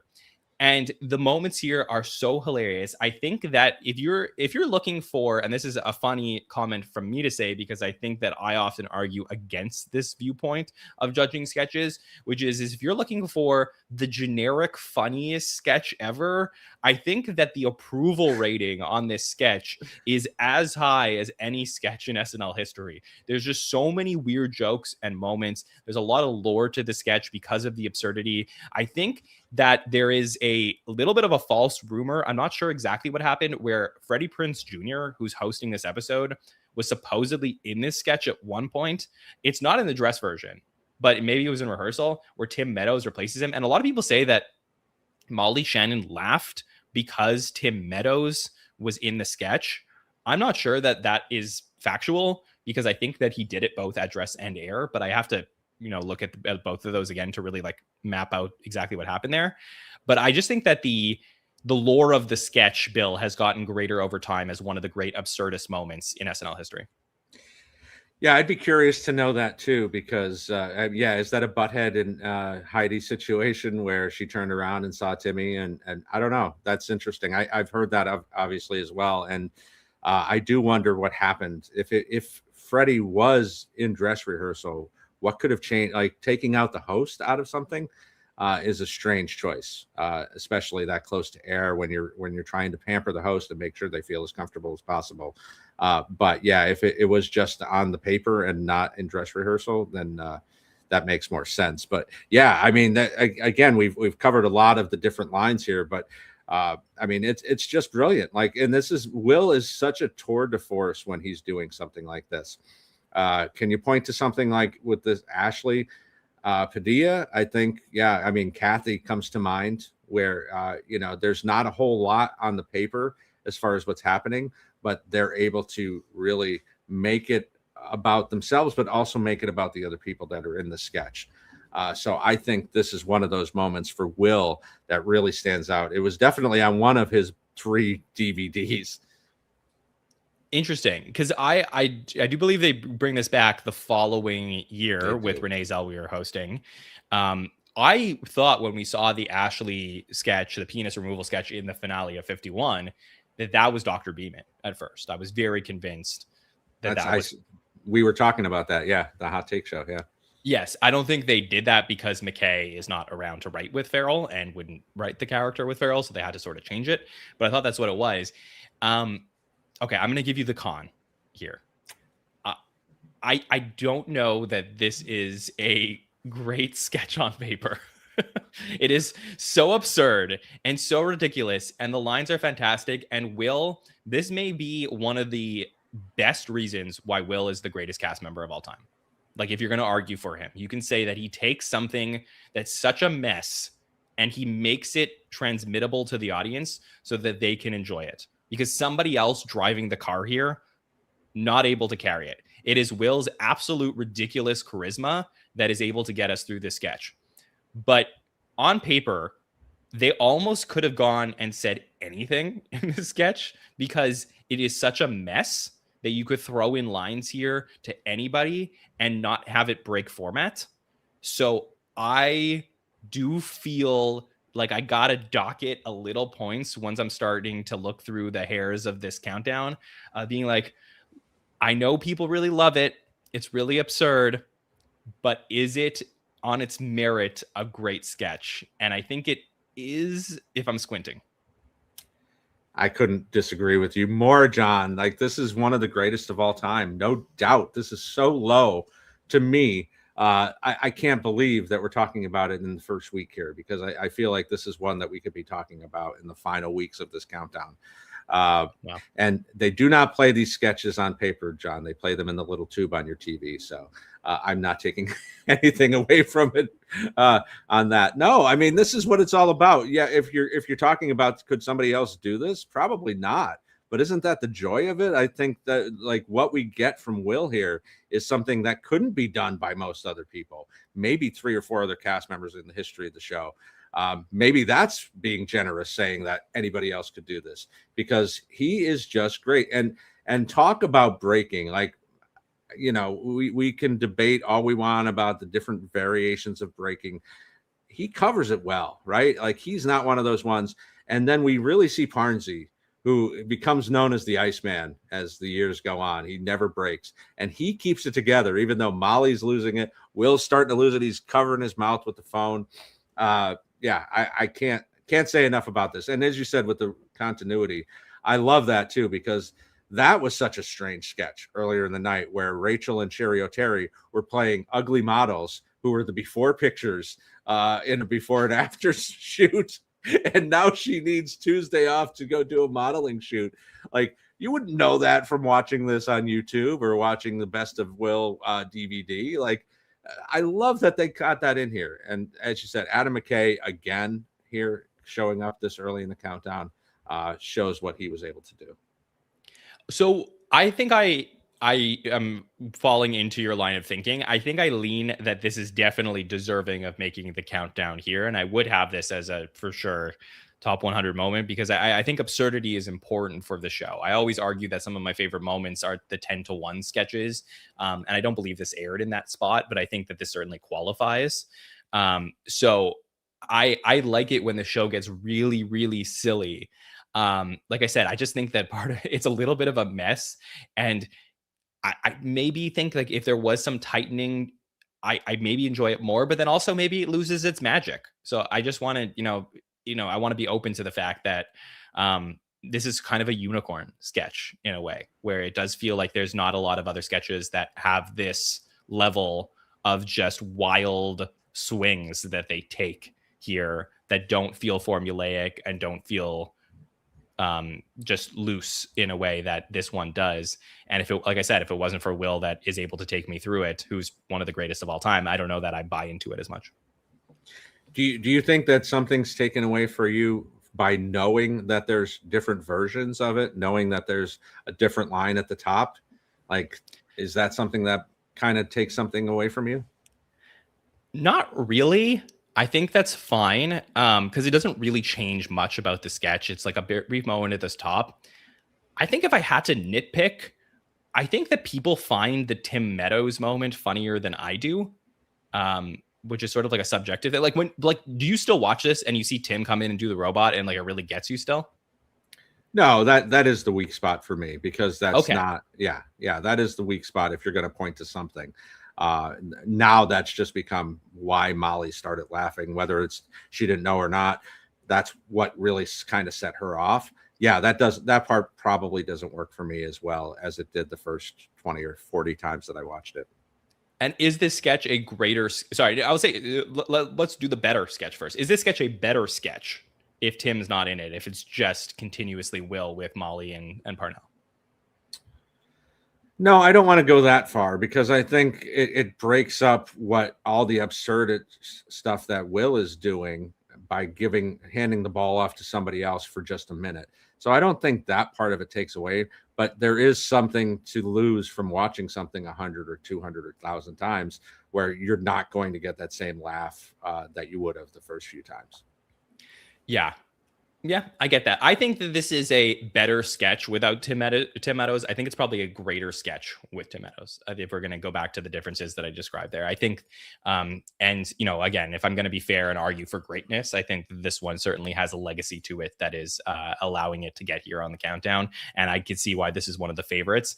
And honestly, I think, like you said, Bill, I forgot that this was on one of the Will DVDs, and I think that helps the sketch a lot in terms of just people knowing it versus something like Happy Smile Patrol. So very interesting here. I'm glad that we got to talk about this one if it's such a favorite of yours.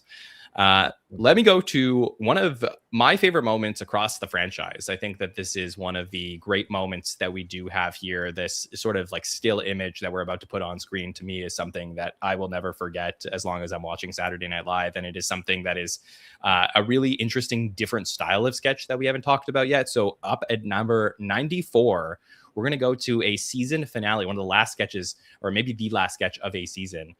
This one is very notable as the So Long Farewell sketch, where we were going to go to May 14th, 94, the season finale of season 19, where we are introduced to the last episode for Phil Hartman as a cast member, as he is there to say, as we say goodbye to our 19th season here at Saturday Night Live, we're going to introduce the SNL family of singers.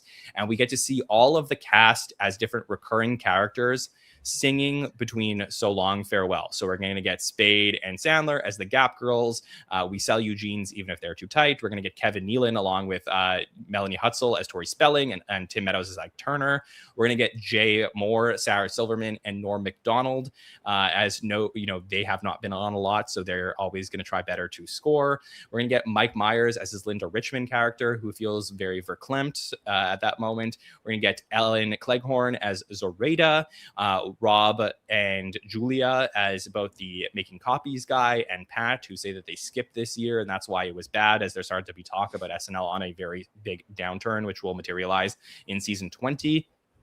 Michael McKean is there, as he recently joined the cast a few months earlier. Says he doesn't have a character yet, but was on Laverne and Shirley. And then we get this moment, which I think is the moment that sort of makes this entire segment, of Chris Farley as Matt Foley saying, "What am I, chopped liver? I need to sleep in a van down by the river," as he starts singing, and Phil Hartman joins him and says, "I can't imagine a more dignified way to end my 8 years on this program. Goodbye, goodbye, goodbye," as they sing and the camera just zooms in on them.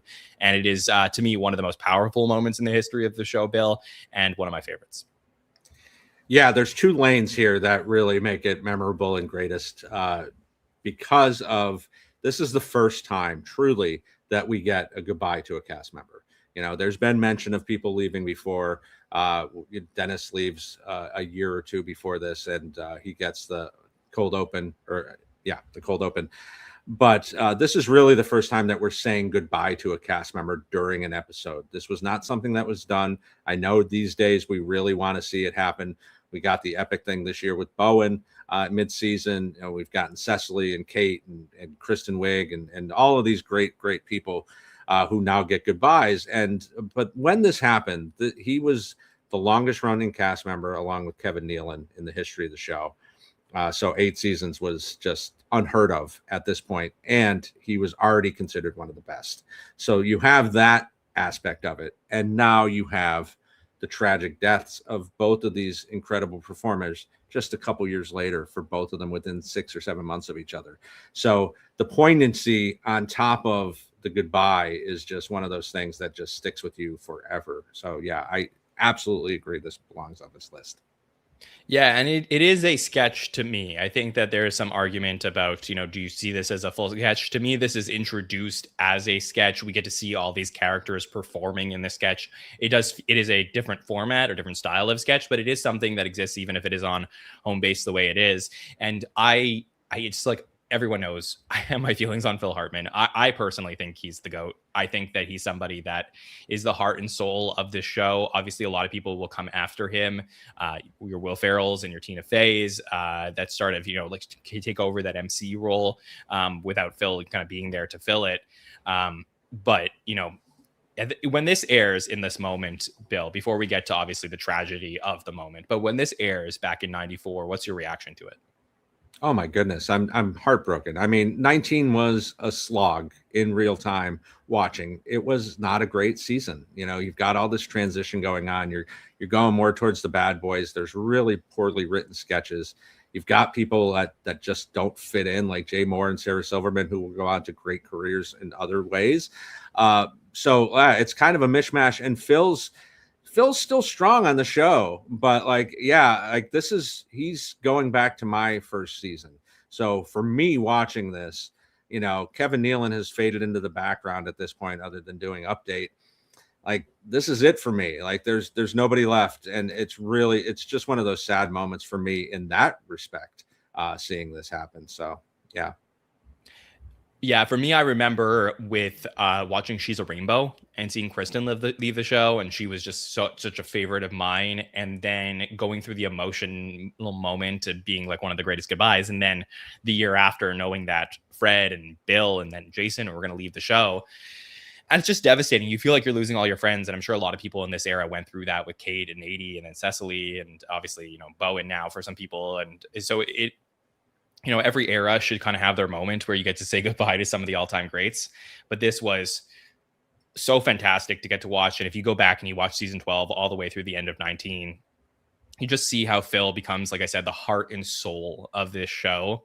And it is so great to see him come out as himself, because he is such a different style cast member where you could put him in any sketch and he just molds to what the sketch needed from him. And in this moment, they needed an MC to be able to end the season. And I've heard Smigel talk about the sketch before, how he says he wasn't obviously trying to create this legendary moment, but he thought it was like a fun thing for recurring characters, and especially to poke fun at some of the recurring characters. But obviously this moment here that we get sort of by accident with Chris Farley and Phil Hartman, where both tragically we're going to lose them. Chris Farley 3.5 years later, Phil Hartman almost a little bit over 4 years later. It's something that you look back on as two of the great icons of this show, and you see them together on screen, giving each other a hug, being emotional at the end of the season. And to me, this is the equivalent of forgive the sports analogy sometimes I make, but like sometimes I'll look at someone who's no longer with us, like shooting the winning basket to win the NBA final, or someone like hitting a home run to win the World Series type of thing. And you look at these moments and you're like, oh my God, these are some of like the history's greatest moments, where you get to see people who are at their absolute best just thrive in the environment and win it all. And to me, this was as like Phil and Chris winning a championship together, sitting on the stage celebrating. And you can't help but watch these moments and miss these too. And I think that is a layer here that we haven't discussed, Bill, of we've been through 6 sketches talking together about them on the countdown, but sentimentality and emotion, I think, is part of loving Saturday Night Live. And that this sketch has that where the others don't. Yeah, and I think you make some excellent points. And I think, it's very strange the way this works out. Call it whatever you will. But like the tragedy of the cast members that we lost in the first 25 years, Gilda dying early and Belushi dying early. And then obviously Phil and Chris, Jan Hooks dying fairly early in her life. But there's always that moment that you can go back to, like La Dolce Gilda and this and Love is a Dream with Jan and Phil. And you can point to it and just go, well, they weren't just a clown on the stage. They were a brilliant actor. They were a brilliant comedian. And to have this moment with these two people, it's obvious, not knowing what's going to happen, why these would be the two. Because you look at these recurring characters that they're bringing out, like some of them are questionable. Linda Richmond's probably the only other one that you would point to as iconic. So like having Matt Foley end it with Phil makes the most sense. I think you could argue that Rich Meister and Pat are iconic. No, absolutely. They're different levels, maybe, but I feel like they're very notable, recurring, memorable, iconic. No. Okay. Yeah, I think there's a difference. Yes, I do think Matt Foley here is obviously a whole other level. Linda Richmond, I think, becomes more legendary even in modern times now that she appeared at the 50th anniversary last year. Right. Yeah. So there is that here. But yeah, again, this is a sketch that doesn't even scratch the top 100 until we get to the end. And then it is something for me that I think you can start to talk about big moments in the history of the show. And I think this is one of SNL's greatest moments, no doubt, if we were to do that countdown. So when you're thinking about how this sketch stacks up to the ones we've talked about, we'll see your list at the end of the show. But how do you sort of place one like this in your mind when comparing this to others? You do have to try to take the emotion out of it, but it's really hard. And I mean, obviously this isn't funny per se. I mean, there's a couple of funny moments, I think, like Sarah Silverman jumping on Jay Moore's back and the whole thing of like Norm's not getting anything, but like he's going to get something soon, right? He's going to become one of the most epic Weekend Update anchors we ever have. So there are moments here that lead up to it that are funny, but yeah, I don't know. It's really hard to place it.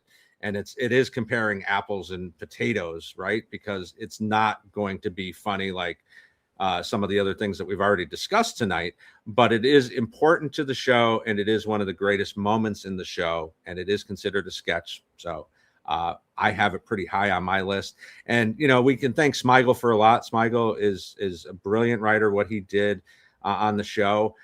Thank goodness he did this, because we do get to have this conversation every time someone's rumored to be leaving or is leaving.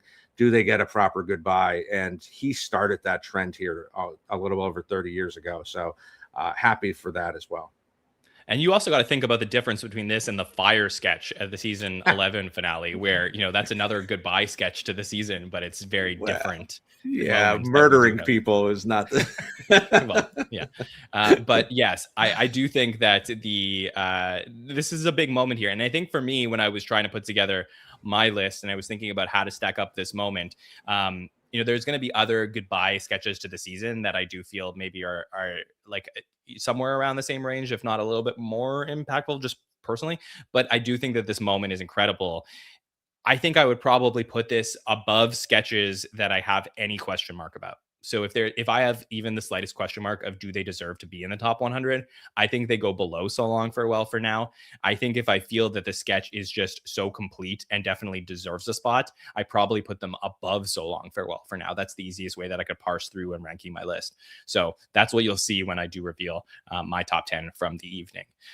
All right. Anything else you want to say about this, Bill? I think we're good. Let's keep going. Let's go to number 93 on the list, where we're going to jump forward in time and go to a pretty epic song sketch, where we're going to see this song that's made a huge comeback this year, and that is from Roundball Rock. We're going to go to April 13th, 2013, season 38, episode 18, where the great Tim Robinson is going to work with Jason Sudeikis in their crossover year that Tim was on the cast and Jason was wrapping up his run, as he's going to be invited to flash back into 1990, where we're going to see them play the Teshes. John Tesh obviously bringing his brother Dave Tesh to sing the song for Roundball Rock, as we're going to see Kate and Keenan as NBC executives. Vince is playing Mr. Lavender. 80 is going to bring in John Tesh with his brother Tim, who is there to sing the actual lyrics to the Roundball Rock song, which is, of course, the now classic "Ba ba ba ba ba basketball give me the ball because I'm going to dunk it. And that whole thing when he comes in, and that's sort of the first part of the sketch. And then eventually, as the executives don't want to hear the lyrics, they're going to rebel against them. So let's talk about some Roundball Rock. Oh, what could have been Mr. Tim Robinson. Boy, I hope that guy found a different lane because he was so great on this show. Obviously, he goes on to be a brilliant sketch performer in his own show. But this, my God, this and the date that he does with Bobby Moynihan, two of the highlights for me of Tim Robinson's short career on SNL. How they didn't find more for him to do is beyond me. But this is brilliant. This song is iconic. Even if you're not a basketball fan or a sports fan, you know this from commercials while you're watching NBC shows going back to 1990. This was something that was everywhere. Yeah, I mean the dynamic between Sudeikis and Tim is really great here. As you said, the singing the song and then high-fiving after each one. Vaughn trying to bring it back in and be like, and they're confused. They think they just want the word part and not the instrumental part. Tim's line, I would say no. Like, I love that line. Says, my gut is no. My gut is no. Yes. Yeah. Honestly, Bill, we haven't seen two more sketches after this, but the entire 10 sketches, watching this through, that was my biggest laugh of all of them personally. Absolutely. Just hearing Tim go, my gut is no. And then revealing the tiny hammer that he just happened to have with him and going around and purposely breaking all the pictures. I love this sketch. I think Vince Vaughn is an underrated host, and he plays the straight role pretty well here. So even though he's playing Vince Vaughn, playing most of Vince Vaughn characters here, I think it works well. Okay, I will hard disagree with that. I think that that is my that I do not love Vince Vaughn in this sketch. So I'll say here's my good about this is this song so funny, absolutely stuck in your head. Like you can't watch this and not have it stuck in your head. I will say I'm a huge basketball fan. I wasn't around for NBC having basketball in its entirety where I was watching it all the time. Now they have it back this year. So they literally brought back Roundball Rock, not this version with lyrics, but the original one. And they've made John Tesh a huge figure where I think last year he was like, I don't know if it was this year, last year, he was like playing at the All-Star game at some point. Like they've made him like a really big public figure as this song is seen as really epic.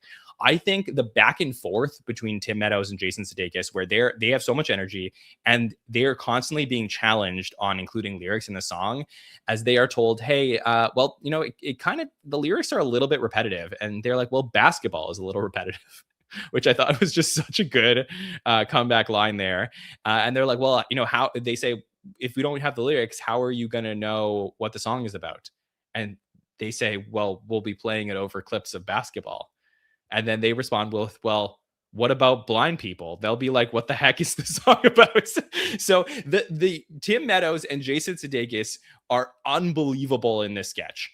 Top tier. It's so funny. And then when they get challenged, at one point, they take out very small hammers and they decide that they are going to get very upset at the executives. So they're going to start breaking all the glasses on the wall. And then at one point, Sudeikis has this canister of gasoline as he's going to light the keyboard on fire. So that to me was almost a second sketch that was funny in itself. So all good stuff there. Here's my bad, Bill. I'll just throw this out to you. I think everyone else in this sketch besides Jason and Tim were not good. Interesting, John. You don't think Keenan yelling "burn it down" was great? Not really, honestly. I mean, maybe when he was like, burn it down, Teshes. But like, I don't know. For Keenan, like he's a top 10 cast member for me. Like, I think he didn't, at that moment, didn't hit for me. Okay.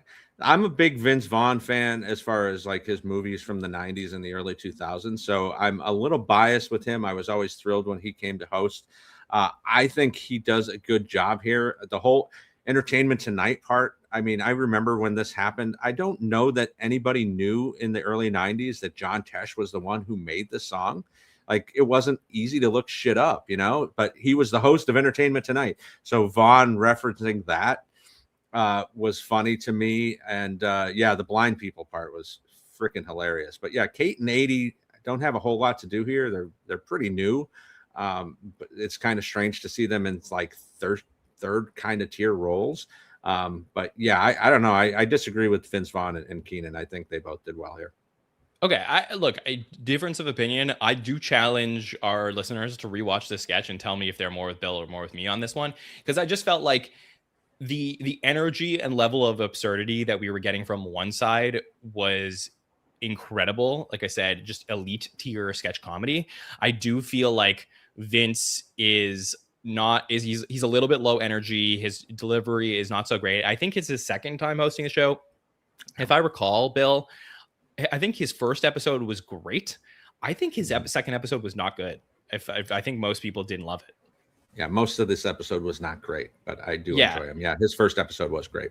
And then they never brought him back after that. And I love him in movies as well. I think he's fantastic. I just think that he would just had a very weird second hosting appearance. And maybe that clouded my judgment on him in the sketch. But I didn't think he was so fantastic. And again, yeah, Keenan had like the line itself on paper was funny. I think Keenan's delivery was like a little bit off here. There was just something that didn't fully work for me. However, like I said, the sketch itself is so funny. I think that there's so many great moments with the hammer, with all of the stuff that's happening. And the concept is so great.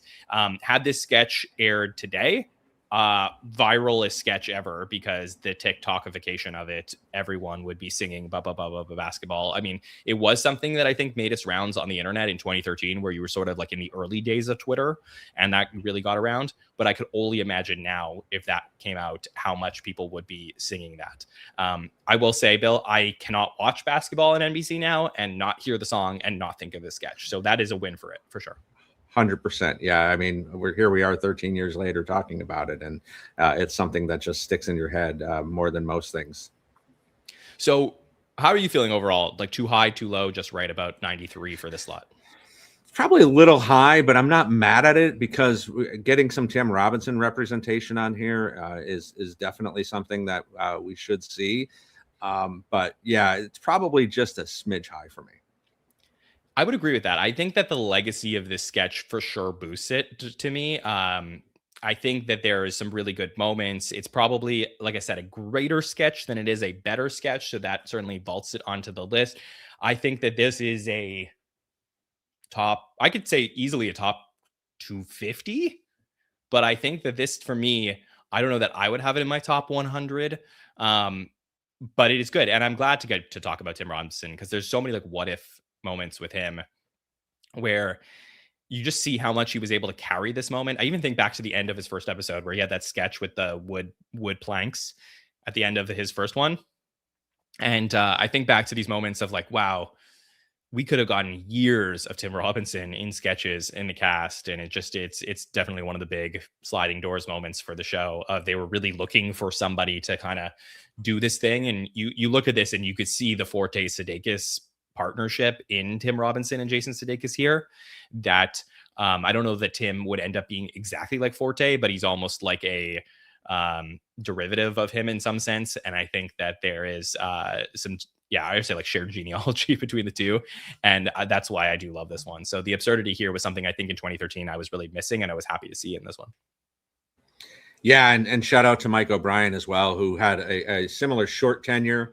Maybe not as good of a cast member, but definitely as good of a writer as Tim. So happy to see that. And I think you interviewed both of them together, right, at the SNL 50, John? Yes, and speaking of awkward, one of the awkwardest interviews of my entire life. I wasn't going to say that part. No, but I love them and I appreciate them giving me some time. But watch Tim Robinson's face the entire time that I'm talking to them on the red carpet. It's one of the greatest things ever, where he is like, just could not care less to be there. So you think he's not listening tonight, John? Is that what you're saying? I would say no. I've been told many times he does not love podcasts. So fair enough. Not his thing, Tim Robinson, but he does do great work, and I'd love his comedy. All right. Good with this one, Bill? Yeah, let's do it, man. Let's keep going. Let's go to number 92 on the list. We're going to head over to a commercial parody. We have not had that yet. And we're going to go back to the 90s for this one, very early 90s. This is a sketch that we covered last year on the countdown because it took place in the premiere of season 17, where let's talk some Schmitts Gay here at number 92, September 28th, 1991. This takes place in the Michael Jordan episode, and this mainly focuses around Chris Farley and Chris Farley and Adam Sandler, with voiceover from Phil Hartman, who are here. They have gotten a disgusting house that they want to have a party at. They turn on the hose to open up and fill the pool, and then all of a sudden these beautiful men appear, and it is like a commercial that you would see where you would be very used to seeing commercials of beautiful women appearing, except these two are very excited for all of the men topless who are drinking and partying with them as they drink some Schmitts Gay. This is a commercial that is always fun to look back at, as this partnership is continuing to brew between these two, no pun intended. But what did you think of the Schmitts Gay coming here at number 92?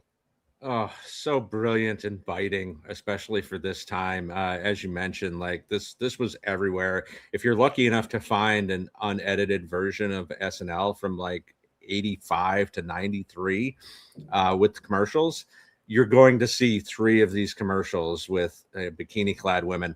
And it wasn't just, I mean, there was Elle Macpherson commercials. There was, Old Milwaukee with the Swedish bikini team. Not that I, had, pictures of these in my room or anything like that, John, but of course not. But yeah, I mean, these were everywhere. But then it was in things like Spuds MacKenzie, which was supposed to be this cute dog that drank beer, but there was always bikini women in that too. So to turn that on his head and make this about Schmitts Gay and have these attractive men and have the 2 broiest guys in the cast come out and do this.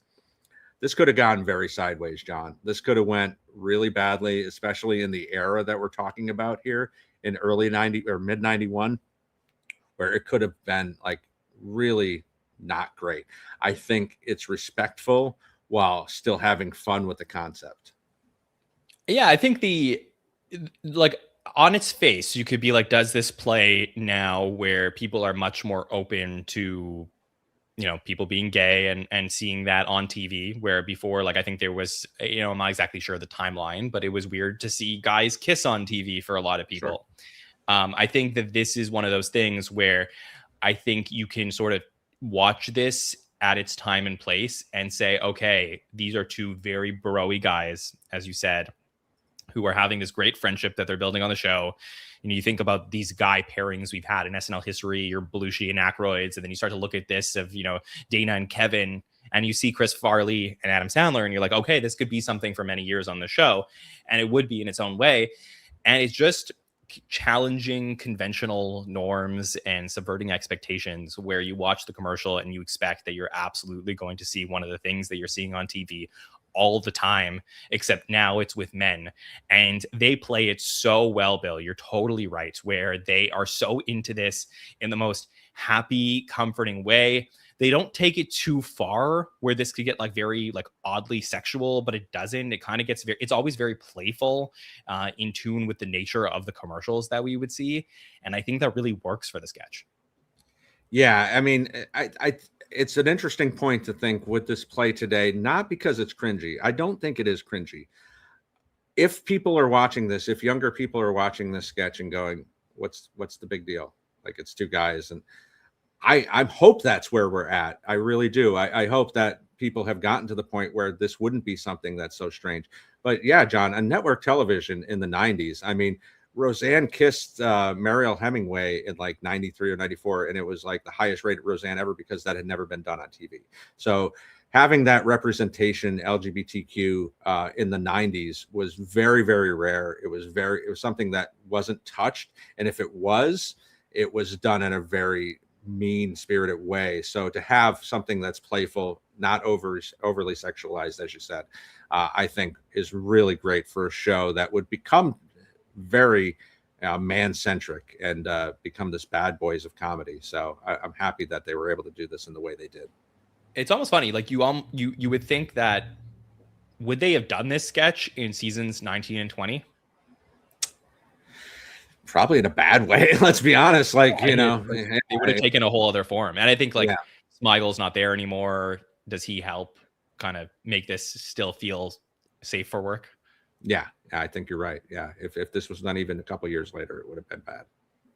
Yeah. So I do think that time actually helps this sketch. I think it's one where, as the world has gotten more cool, that we kind of, look back at this and we're like, oh, this is fun. And I think that maybe back then there would have been more homophobia around the reception to a sketch like this.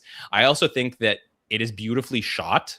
It, like, just in the angles that they do, they make everything look really great. I believe this is one of those sketches that I've heard was shot in the preseason, so they had like extra time where you rent a house and you take care of all this. The music in here, so I believe that the original version has Van Halen's Beautiful Girls in it, that because of music rights never often gets replaced in reruns if you ever watch this on anything. But just the playfulness of having beautiful girls playing behind all these shots of all these like tanned buff men, I think really does work for this sketch. Yeah, the genericness, and it's no fault. I mean, well, nobody knew what we were going to get as far as streaming and even DVDs at this point, but like that's a damn shame. Anytime you see a show like that, like see Scrubs, where they have this generic music replacing like iconic songs, it's a little harder to watch, especially knowing what it was and having it in your head. But as far as the comedy, I don't think that takes anything away from it. So yeah, if you can find the Van Halen version, good on you, and that's great to see, because I believe it does add something. It definitely does. Yeah. And I believe we played it in the Everything You Need to Know About SNL season 17. So if you want to watch it in there, you could see that one. Bill, how do you look at commercial parodies versus some of the other sketches we've talked about?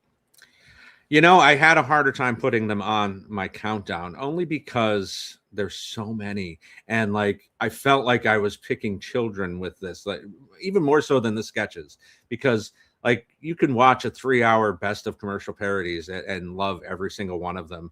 And they've only gotten better over the years as far as technically. But yeah, I tried to include stuff like Schmitts Gay on my list because it is just so iconic. It's one of those that has stood the test of time. There's obviously stuff that has not either aged well or doesn't make sense because of the passage of time. Maybe it was too topical. But this is one of those that would definitely make it for me. All right, that is Schmitts Gay here at number 92 on the list. We're going to head to the final sketch that we will reveal tonight before we end our evening of revealing sketches and do some rankings and predictions. So here we go. We go from one commercial parody to another great commercial parody. This one is a really fun one of the greats of all time for sure, as we're going to talk about Colon Blow from a couple years earlier, November 11th, 1989. This premiered in season 15, episode 5. Which really centers around Phil Hartman, who wants to eat some oat bran cereal. But hold it, is that what you're having for breakfast? As we learn that that does not have enough fiber. So it is recommended he eats some high fiber Colon Blow, as he then learns that one cereal box of oat bran is equal to about 30,000 bowls of Colon Blow, as we see him, almost as if he's sitting on the toilet himself, rise up a pyramid of these cereal bowls as they continue to rise and rise. And then he is introduced eventually to Super Colon Blow, which is about 2.5 million bowls, equivalency to an oat bran cereal full of fiber. Bill, one of the most fun Phil Hartman moments we definitely get in a commercial. What did you think of Colon Blow?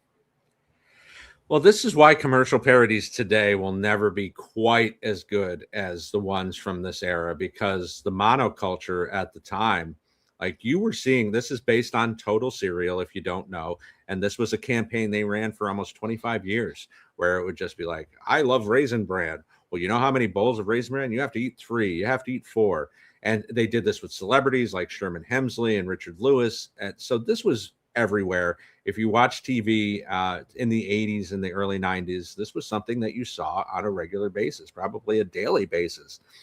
So this really would strike you when you watch this, and you get the great performance from Phil here. You get John Henry Kurtz again. Here he is front and center, just like Happy Smile Patrol, where he's the voiceover going back and forth with Phil. And of course, John, you know who the singer is at the end of this. I know you know. Phoebe Snow. Phoebe Snow, episode 2 of the entire series musical guest. Yes, there is a bringing little bit of a what's it called when you like the Berenstein Bears thing where like you think it's spelled Mandela effect. differently. Yes, Mandela Mandela effect. effect. Some people, there's a Mandela effect that this was Tracy Chapman. Oh, that's interesting. Oh, I no, that voice is definitely Phoebe Snow. So that's interesting to hear that. I've never heard that before, but yeah. So I mean, and the graphics really, I mean, 1989 to have something like this on TV is incredible. So I love everything about this. It's so great, and I think that there's first of all the way that Phil is dressed as this like businessman with the like with the straps around him and the like the pants and everything, and I love the visual, as you said, the backdrop here being completely grayed out as this like dark sort of sinister thing where he's like sitting in his kitchen just enjoying a bowl of cereal as a businessman would before he goes to work, and then obviously the commercial, the name of the cereal itself is like this gross out thing of like colon blow, but then the visual, as I said, of him going up the pyramid as his legs are shaking in the air, as you see like this guy's body is going to explode if he eats this cereal, and just how drastic they can get this. If they did this nowadays, obviously there'd be like a lot of video mapping of just somebody sitting on a chair and then them trying to like just, it would look so visually different. The fact that this, you're right, took place in 1989 and had the crazy angle of like shooting him up the way that they did, it really adds to the effect here. Obviously, these commercial parodies are a little bit shorter, so it's hard to really get into the nitty gritty like we did in Pepsi Syndrome. But I think that this here, just for being so short and so smooth, with a catchy jingle at the end from Phoebe Snow, it feels just a very complete, beautifully shot commercial that to me is one of the greats in the history of the show. Yeah, and Phil is the perfect person to do something like this. And my only quibble with it, and maybe it's just from watching it so much, when he's guessing the amount of bowls, I wish he got a little more risky with it. Like 3, 4. I'll give you one more guess, and like say 12. I don't know, but that's such a small thing that I'm talking about as compared to the utter brilliance of everything else that happens here, and even like Phil's facial expressions as he just is stymied by what's happening here. I will push back slightly in that I think that is like a very Downeyism of the show, where like of his writing, where he Phil in the sketch says like 6, 7, 8, 9. Like he really just continues to be very dry in his response here, and then the reveal is that it's 30,000, not that it's 20. And I think that's such a great Jim Downey writing moment, and I wonder if he had maybe like done some more random guessing if it loses that quality to it. I respect that opinion. Yeah. I also love the ending here where we get obviously Phoebe Snow singing and then the warning that this says this may cause abdominal distension. It might. So it's a good like button to end this in its own way. And even the graphic of super colon blow, I mean, if you squint real hard, you can imagine that it's pretty gross.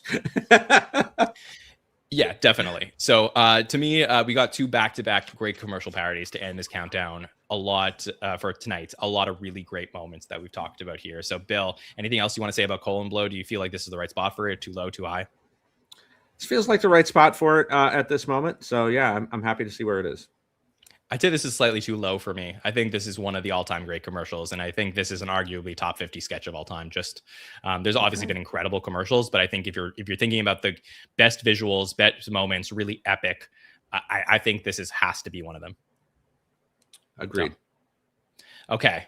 Let's do it, Bill. This is going to be our first official ranking. So what we're going to do next, and this is what we're going to do every single week, is we're going to put up the episode rankings, we're going to put up my rankings, and we're going to put up Bill's rankings, and we're going to look at them and talk them through. So Bill, I'm going to give you an opportunity here to present to everybody the rankings that you put together. So let me just gather it up on screen, and I'll just visually show this the best way I can as we'll go. Do you have them in front of you? So if I could put us pretty small here, I'll... let's see if we could do that. That probably works best. Can you read that on screen just as we're testing this out? It's a little small, but I think I can work with it. Yeah. Okay. All right. So here we go. On the left side, we have the episode rankings from that we just revealed. We have my rankings in the middle and Bill's on the right. So Bill, I'll give you the first shot at this. Tell us why you think that your rankings make more sense from tonight. Countdown from 10? Yeah, go from 10 to 1. Yeah, sure. Okay, so 10, I have St. Monica. 9, I have the Pepsi Syndrome. 8 is Fly High Duluth. 7 is Throw It on the Ground. 6 is Colin Blow. Colin Blow. 5 is Roundball Rock. 4 is So Long Farewell. 3 is Schmitts Gay. 2 is Happy Smile Patrol, and number 1 for me is Doctor's Office. So, I mean, after, this happens every year, John, and every week that we go, as we talk through it, I move stuff up and down, and I know you do too. So I think at this point, I would probably move Colin Blow up a little bit more after talking through it. But everything else, I think I would keep the same way I have. Doctor's Office and Happy Smile Patrol are all-time moments for me, and 2 of the greatest sketches that we ever saw. So they're my 1-2 punch for sure. That makes sense. You're a lot higher on Doctor's Office than I am, but I'll give you my 10 and I'll explain where I'm at here. So I have Threw It on the Ground as my number 10. Like I said, it's in Lonely Island Short. I feel bad about putting it the lowest on the list, but for me, that was my hardest to argue gets into the top 100. So that's why that's there. I then have Roundball Rock at number 9. I think you felt better about that than me. You have it at 5. I have it at 9. I think that Roundball Rock, like I said, is a great Tim Meadows and Jason Sudeikis show out, but the rest of the sketch is a little bit rough. So that's where I think, as far as like greatness of it, hurts me. Then I have the St. Monica's Talent audition sketch. That is the Mary Catherine Gallagher sketch, which I think is an okay version of that sketch, probably better for the performance and the legacy of MKG than Doctor's Office is there. So you have Doctor's Office at number 1. I have it at 7. Like I said, it's absurd, but to me, I feel like it's so absurd that I had a trouble with it, comparing it to some of the other ones that went ahead of it, which I felt were more complete. But I'm willing to consider otherwise. I'm going to think about this. They're going to be fluid rankings as we go through, and we have the opportunity to adjust. Then I got Schmitts Gay at number 6. I feel like really solid commercial parody, but just below what I think is the top 5 of the night. Pepsi Syndrome, epic sketch at number 5. Colin Blow, one of the great commercial parodies of all time. I got So Long Farewell as just one of the most emotional, great moments in the history of the show. And to me, there's a no-brainer 1 and 2 here. They were the first 2 sketches we talked about, but I feel that they are at the top of the list. These are 2 sleeper hits, but they are 2 all-time great complete sketches. Fly High Duluth, Showing Out from Will Forte, and Happy Smile Patrol, which is, to me, definitely deserving of being way higher on the list than it ended up. So I got them in my top spots. Would love to know what you guys think of the rankings. So if you're more with Bill or more with me on this, as we adjust and go week to week, we're going to add 6 more sketches to the list, and then we will add them in. So we'll look at a top 16 next week once we come back a week from Monday. Okay, Bill. Let's jump into our final segment of the night. I'm going to ask you for some predictions, and then you're going to tell me what you think, and we will take a look at them week after week when we do our rankings as to see how far along you are and how great you're doing in the predictions. So first up, let me ask you, how many seasons do you think we are going to get featured in the top 100 sketches? I will say tonight we had 10 different seasons represented already in the show. So there would be a minimum of 10 that we will see, but possibly all 51. What do you think? I'll stick with 10, John. No, obviously. I'm going to go with 40. And I think that might be a little low, but there's going to be seasons that we definitely don't cover. But we've already covered one of the worst seasons in the history of the show in season 19. So there could be a great sketch in season 7 or season 20 that I'm not thinking about at this particular moment. But I'll stick with 40 for now. Okay, 40 seasons. So you think 11 seasons will not get covered in this? We'll see what happens as we get towards the end of the season. Which season do you think will have the most sketches represented? So I'm looking for a season number here. 15. You could also say a tie if you want to give me like, hey, I think it's going to be this season and this season. That's fine too. Okay, I'll say 15 and 32. Okay, season 15 and season 32, you think will have the most amount of sketches represented on this countdown. We will see, like we said, there's a 10-way tie for first place right now. Which cast member will be featured in the most sketches on the top 100 list? So just leading the power rankings right now, we got 3 from Phil Hartman and 3 from Will Ferrell. I mean, those would be my 1, 2, and my guess. If I got to break the tie, I'll go with Will Ferrell. Okay, how come? More variety of sketches. I mean, as much as Phil did, there's probably going to be a lot of topical stuff politically that doesn't make the list. So I think that'll break the tie for me. Okay, very cool. So now I'm going to ask you, how many sketches do you think we're going to get from each decade of the show? So how many are we going to get from the 70s? We already got one tonight from the 70s. 12.